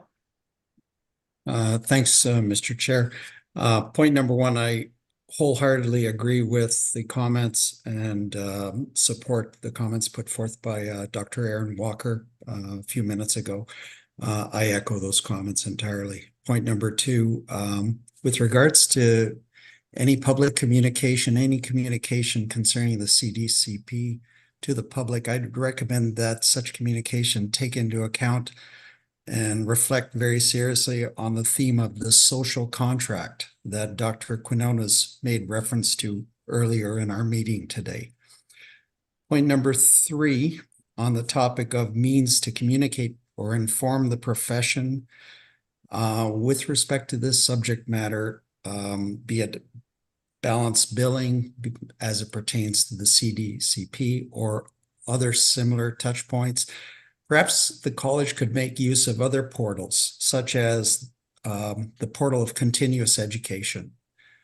Rather than doing it through a general communication, align the continuous education program to enhance the book of knowledge of the profession with regards to, which is very dynamic on the theme of access to care. It's a very dynamic topic. Build that aggressively into the CE program. Maybe I might go so far as to say as a public member that really a brainstorm along the lines of whether it would be appropriate to make it mandatory that the professional demonstrate enhanced access to care.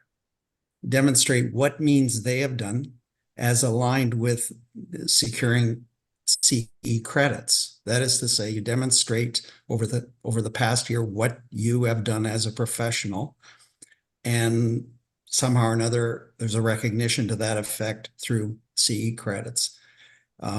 Those are some of the suggestions I offer today. Thank you. Back to you, Mr. Chair. Thank you. Robin? Thank you. I just again wanted to agree with Aaron Walker, mentioned many points that I wanted to touch on, and Nalin as well. Thank you very much. I totally agree with his points as well. I just wanted to kind of base a bit more of a background for public members as quickly as I can, that most dentists' overheads are 75%, and the remaining 25% isn't wages. It's committing to and refunding back into our practices and buying more up-to-date equipment and repairs and investing in our offices so that we're providing the most up-to-date care. Very similar to what Dr. Carlos Quinones referred to today with the high expense of dentists and dental school and the cost of their education and what it costs them to come through, because they're running mini hospitals and it costs a lot to run it. And that's exactly what's going on here. So I definitely think we shouldn't be commenting on balance billing for many of the reasons mentioned above. Our hospitals go to the government and to our communities to fundraise for equipment. Dentistry does this on our own. We run responsible business models and ensuring that everybody in our community has access to care. I give away free dental care all the time within my budget, and to people I know in my community that need it. I also donate to things in our community that need donations, sports teams, nursing homes, all kinds of things that I choose to use that 25%. It's going back into the business as goodwill, like Nalin said, or to the community to use. Our stuff is crazy expensive. This little bottle right here that every office should have in their office, especially for treating seniors and children's, 8 milliliters, $180. Like, it is expensive. The cost of running dentistry is expensive, not to mention our chairs and our Panorex machines and CBCTs taking over. That all costs money. Medical patients also often have to travel far to get their equipment, to get to equipment like this and to provide medical care. We're supplying these mini operatories right in local communities all over Ontario so that people don't have to travel to get it. And we're offering high-end technology and the best of care. And if balanced billing did stop and you have to rely on the government to pay, then we can't invest back into our practices and the care isn't going to be where we want it to be.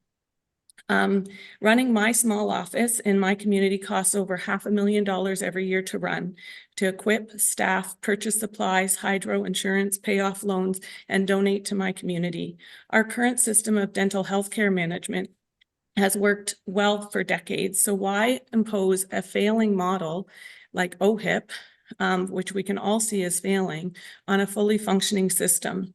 I also want to say I'm very pro access to care, and I find it really sad and irresponsible that Canadians and dental patients are being led to believe that the government is attempting to assist with free care for those in need of dental care, when they are really creating an unaffordable universal healthcare system in the long run. The Canadian government has chosen to spend hundreds of millions of dollars of taxpayers' money and onto Sun Life to administer this new program with all duplicate administration when we actually have existing provincial programs in place that can do all of this. I accept all of the provincial programs for my patients, and all of these programs, just like all sorts of other government endeavors, they're underfunded. ODSP started 30 years ago for disabilities, being funded at 90% of the ODA suggested fee guides, and now it's run to a decline of less than 30%. The same story goes for Ontario Works and Healthy Smiles Ontario, which cares for children in need. And I'm sure if you stop to think about it, everybody can see the failing primary medical care system across the country, where we're projecting 25% of Canadians not able to have care under a family doctor within the next 2 years, especially in rural areas. And that's just an access to care issue, and we can see that failing. So the CDCP is going to put us in that direction. The lack of family physicians, along with the failing $10 a day daycare system put in place by the Canadian government, the failed use of public funds for the ArriveCan app, are all clear examples of a government that's not being transparent, they're not being fiscally and financially responsible, and they don't care for their past commitments to Canadians. They just move on to the next handshake. And then don't worry about the program when it fails later. And I think that's just where a lot of dentists are having concerns and where you're not seeing the sign up. Thank you. Thank you, Robin. Thank you. I have still 3 people on my list. I know we've gone a little bit over, but I think this is really important. What I am going to do, though, is ask if there are public members who would be willing also to opine on this, because I think that would be very helpful for staff to consider. So next on my list is you, Nancy. Thank you, Hanno. I'll keep this very brief. Everybody here brought about some very valid points. And I mean, I think this is a good step in the right direction, but just like anything else in life, negotiations take time, and you need different people and different groups coming to the table to express their thoughts to make the right program. I think at this point we have to, and make certain that, practitioners see this as a positive initiative, not a negative initiative. We want everybody to feel comfortable and come on board so that they help with access to care. And I think the dentist in question needs to know that they have a choice as to what's right for their practice environment and their patients. My only concern is that it's a government-funded system. We lack the infrastructure, and I worry about the functionality and sustainability of the program for the future. But I think we have to start thinking outside the box and in light of time, I have some ideas, but I'm not going to share them right now. I might send it over to you, Dan and Harinder, because you're in talks with the government officials as well. But great discussion. Thank you. Thank you, Nancy. Anthony Lisho. Thank you very much. I'm going to keep it really brief. I agree with the other participants. My thoughts are, and just thoughts, I just throw them out and put them on the table. Insurance companies, and especially Sun Life in this case, in this particular case, I'm not sure how willing they are to take part in what's not covered. In other words, will they take part of the billing that's not covered so that they could provide access to care to more of the population? Number two, does this not open an issue with co-payment? At the RCDS level, we say if you don't collect the co-payment, then you're committing fraud. And number three, it's a subject that the RCDSO should be silent at this time. And that's my contribution. Thank you. Mark Eckler. Thank you very much. So far, the consensus has been stay away. And I support that entirely for many reasons. I think the adoption and implementation of the program was politically motivated, even though I support the program, and it definitely has merit. I'd also like to throw out, as an orthodontist, I am not affected to date with this program. The massaging of the program thus far has not only been because patients face a barrier to entry, having to leave their dentist. I think, as Dr. Walker alluded to, it's because the low sign-up rate, and that's why in July, dentists won't have to sign up, hoping that they'll embrace the program more. I think the college could have always released a statement about financial hardships to patients. I think it is beyond us now. It is, I beg you to look at Dr. Carlos's slide presentation and don't be reactionary. It is too premature. Quite frankly, I'm a little insulted as a dentist on this business note, saying that we basically, that financial hardships are a barrier to entry. I think all of us on this call and watching understand Economics 101. And like many dentists on this call and watching, I too have moderated my fees, as Nellen said, in circumstances that I know the patients. So not in the least do I support any statement at this time regarding balance billing. Thank you. Thanks, Mark. Rod? Ton of comments. I actually submitted a question as soon as I got into the screen, and my question was, what is the college's position on balanced billing today, pre-CDC? And I'm not sure there is one, but maybe someone could, before I go on, enlighten me. Mark or Dan?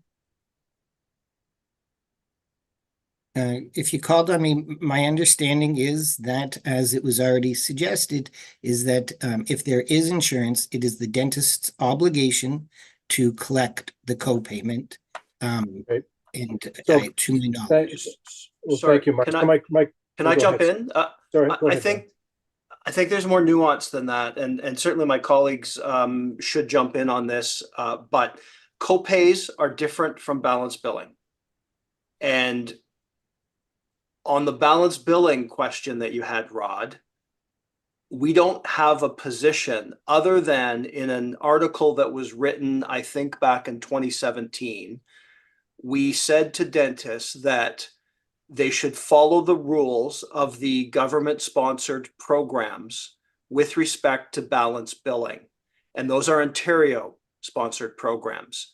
And there are a couple that prohibit balance billing through the terms of those programs. Now, my colleagues and dentists will have more specificity on that, but our position has been non-existent other than to say, follow what those programs say. So my point is then, balance billing exists today. There are insurance companies that refuse to pay the rates that are being charged. I don't know how prevalent that is, but and also we're dealing with an audience that is somewhat different than the target audience of the CDC. But I guess the point is, why isn't this just another insurance program that we would allow to run business as usual, maybe with some slight modifications to what is already out there? It's their decision, it's their business model, it's their community. I think it's appropriate that they make the decision. We perhaps could augment it with some communication regarding, as Carlos brought up, their social contract and public trust responsibilities. We could quietly just sort of remind them of that, but you know, it is their decision, and we, as we have been doing with, we can try to ease the burden on them for this program, as we have been doing through negotiations with the feds and with the ODA. But otherwise, we stand back and quietly facilitate involvement, but it's not new and over and above what they already do. Thank you. Brian? Thank you, Hanno. This, based on the discussion and the feedback we're getting thus far, and I certainly appreciate that as a public member, this thing is a long ways away from being something that we should, as much as we want to support the ideas of people and their access to care and balanced billing, that not everybody can pay the full shot and so on. I think we want to proceed cautiously here, as a lot of great comments from Aaron, Alan, Robin, Mark Trudell, and Mark Eckler, to name a few. I was very appreciative of their comments, and to me, it just suggests we want to take our time and study this matter closely so that we don't exacerbate a problem that is already there, and one that perhaps the government would like to see us leave alone or really get into a mess on. So again, I appreciate everybody's comments, but I as a public member think this is a bad direction to go into. I'm sure there are ways and means that it can be improved, but as a public member, it's hard to give some feedback on that. But I think it's something that we want to approve or proceed cautiously on, and continue to provide the best services we can for the people we're trying to serve. Thank you. Thank you. I'm aware that we've already gone over our allotted time, but I've got Judy, Robin, and Osama on my speakers list, so I would like to go to them and just ask again that you please keep it as brief as possible. But Judy, you're next, please. Very interesting discussion. And I have to say, as a public member, I've gained a lot of insight into the stresses of running a dental practice. I run my own legal practice. It's not the same thing. I don't deal with legal aid. But this just gets back to the discussion that we had with Carlos earlier about, and I think that we need to sort of recognize that there's the tension in the room right now is very, very obvious. And so I don't think the call, I haven't even decided for myself what I think would be the right move for the college, but I just think that, given, as I said, the obvious tension in the room over this issue, I don't think we're in a position or decisions right now. I think there needs to be a lot more education and a lot more sort of trust building before anything. Judy, unfortunately, you're cutting in and out.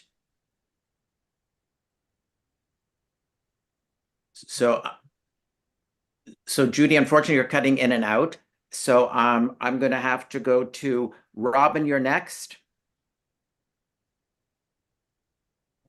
So just to touch on a couple things people have said. So if you are using an insurance company like public insurance or like Hydro One, a person that has it through a company or has it on their own, it's actually fraud not to bill the copay and to do that balance billing. You can't charge a person who's walking in the door without insurance $100 for a procedure, and then when somebody has insurance, charge them $150, and then maybe the insurance company covers the 100, but you don't charge the other 50. There's fraud in there in doing that, and insurance companies see you doing that, and Sun Life's actually a big one that quits taking dentists on their insurance company for private insurance, like for submitting, if they catch you doing that fraud. It's fraud you have to bill, with exception of doing, obviously, we do a lot of pro bono cases for people that need it, but you can't regularly bill people who have insurance more than people who don't have insurance. And you're not actually allowed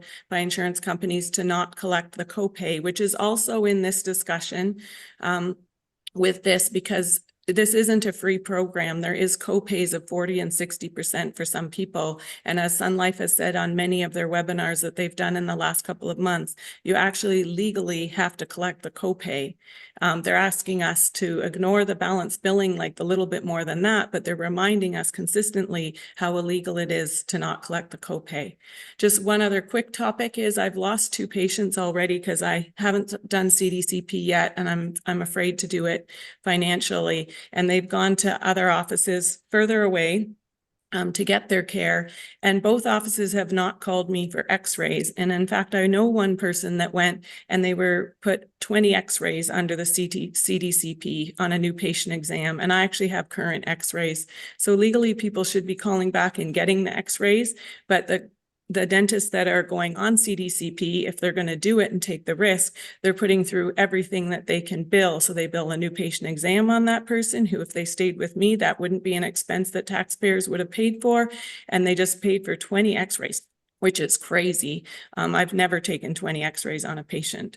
So it's interesting to see that that's happening already with the CDCP program. And I've seen 2 cases in 1 week.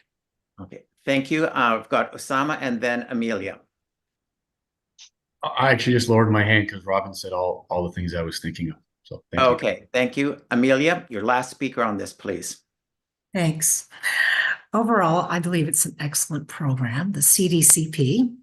However, I'm not prepared to participate at this time for 2 main important reasons, which I'll go over quickly. And yes, the ODA has been giving us information of why we shouldn't sign. And number 1, the main reason is we're expected to sign. When we participate, we're essentially agreeing to a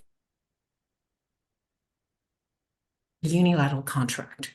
So the government can change the terms, et cetera, at any point in time. And would you be interested in signing a contract with the bank that could change the interest rate and the term loans at any time? No. And secondly, I'm not agreeable to on-site audits. So I'm waiting for that to be resolved before I sign up. And those are my 2 points. Thank you, Amelia. Harinder.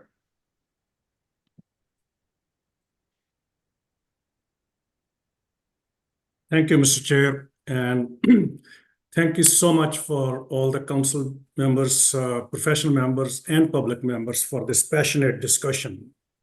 So, having heard all this, I think our main aim is access to care. And what we have heard from both sides, public members as well as professional members, that at this point, if we give any statement on putting any regulatory sanctions on balance billing, it will be counterproductive to access to care. So, and also, I would go back to Mark Trudell's point that we should continue to explore other possibilities where we can ask people to consider giving some pro bono or reduced fee services to our patients who are in hardship or can't pay. And I think many of us do it anyways. So let's continue to have this discussion through Access to Care group. Send all your further comments or suggestions to that working group, which Dr. Walker is a member, Dr. Quinones is a chair. So I think all those comments are well taken. Thank you so much for your passionate discussion. And let's move forward with continue to explore further avenues, how we can carry on with our strategic priority, because we need strategic partners, and those are the profession members who are going to provide these services. So let's continue to work with them and continue to explore further avenues where we can work together and provide this access to care to vulnerable members of the population.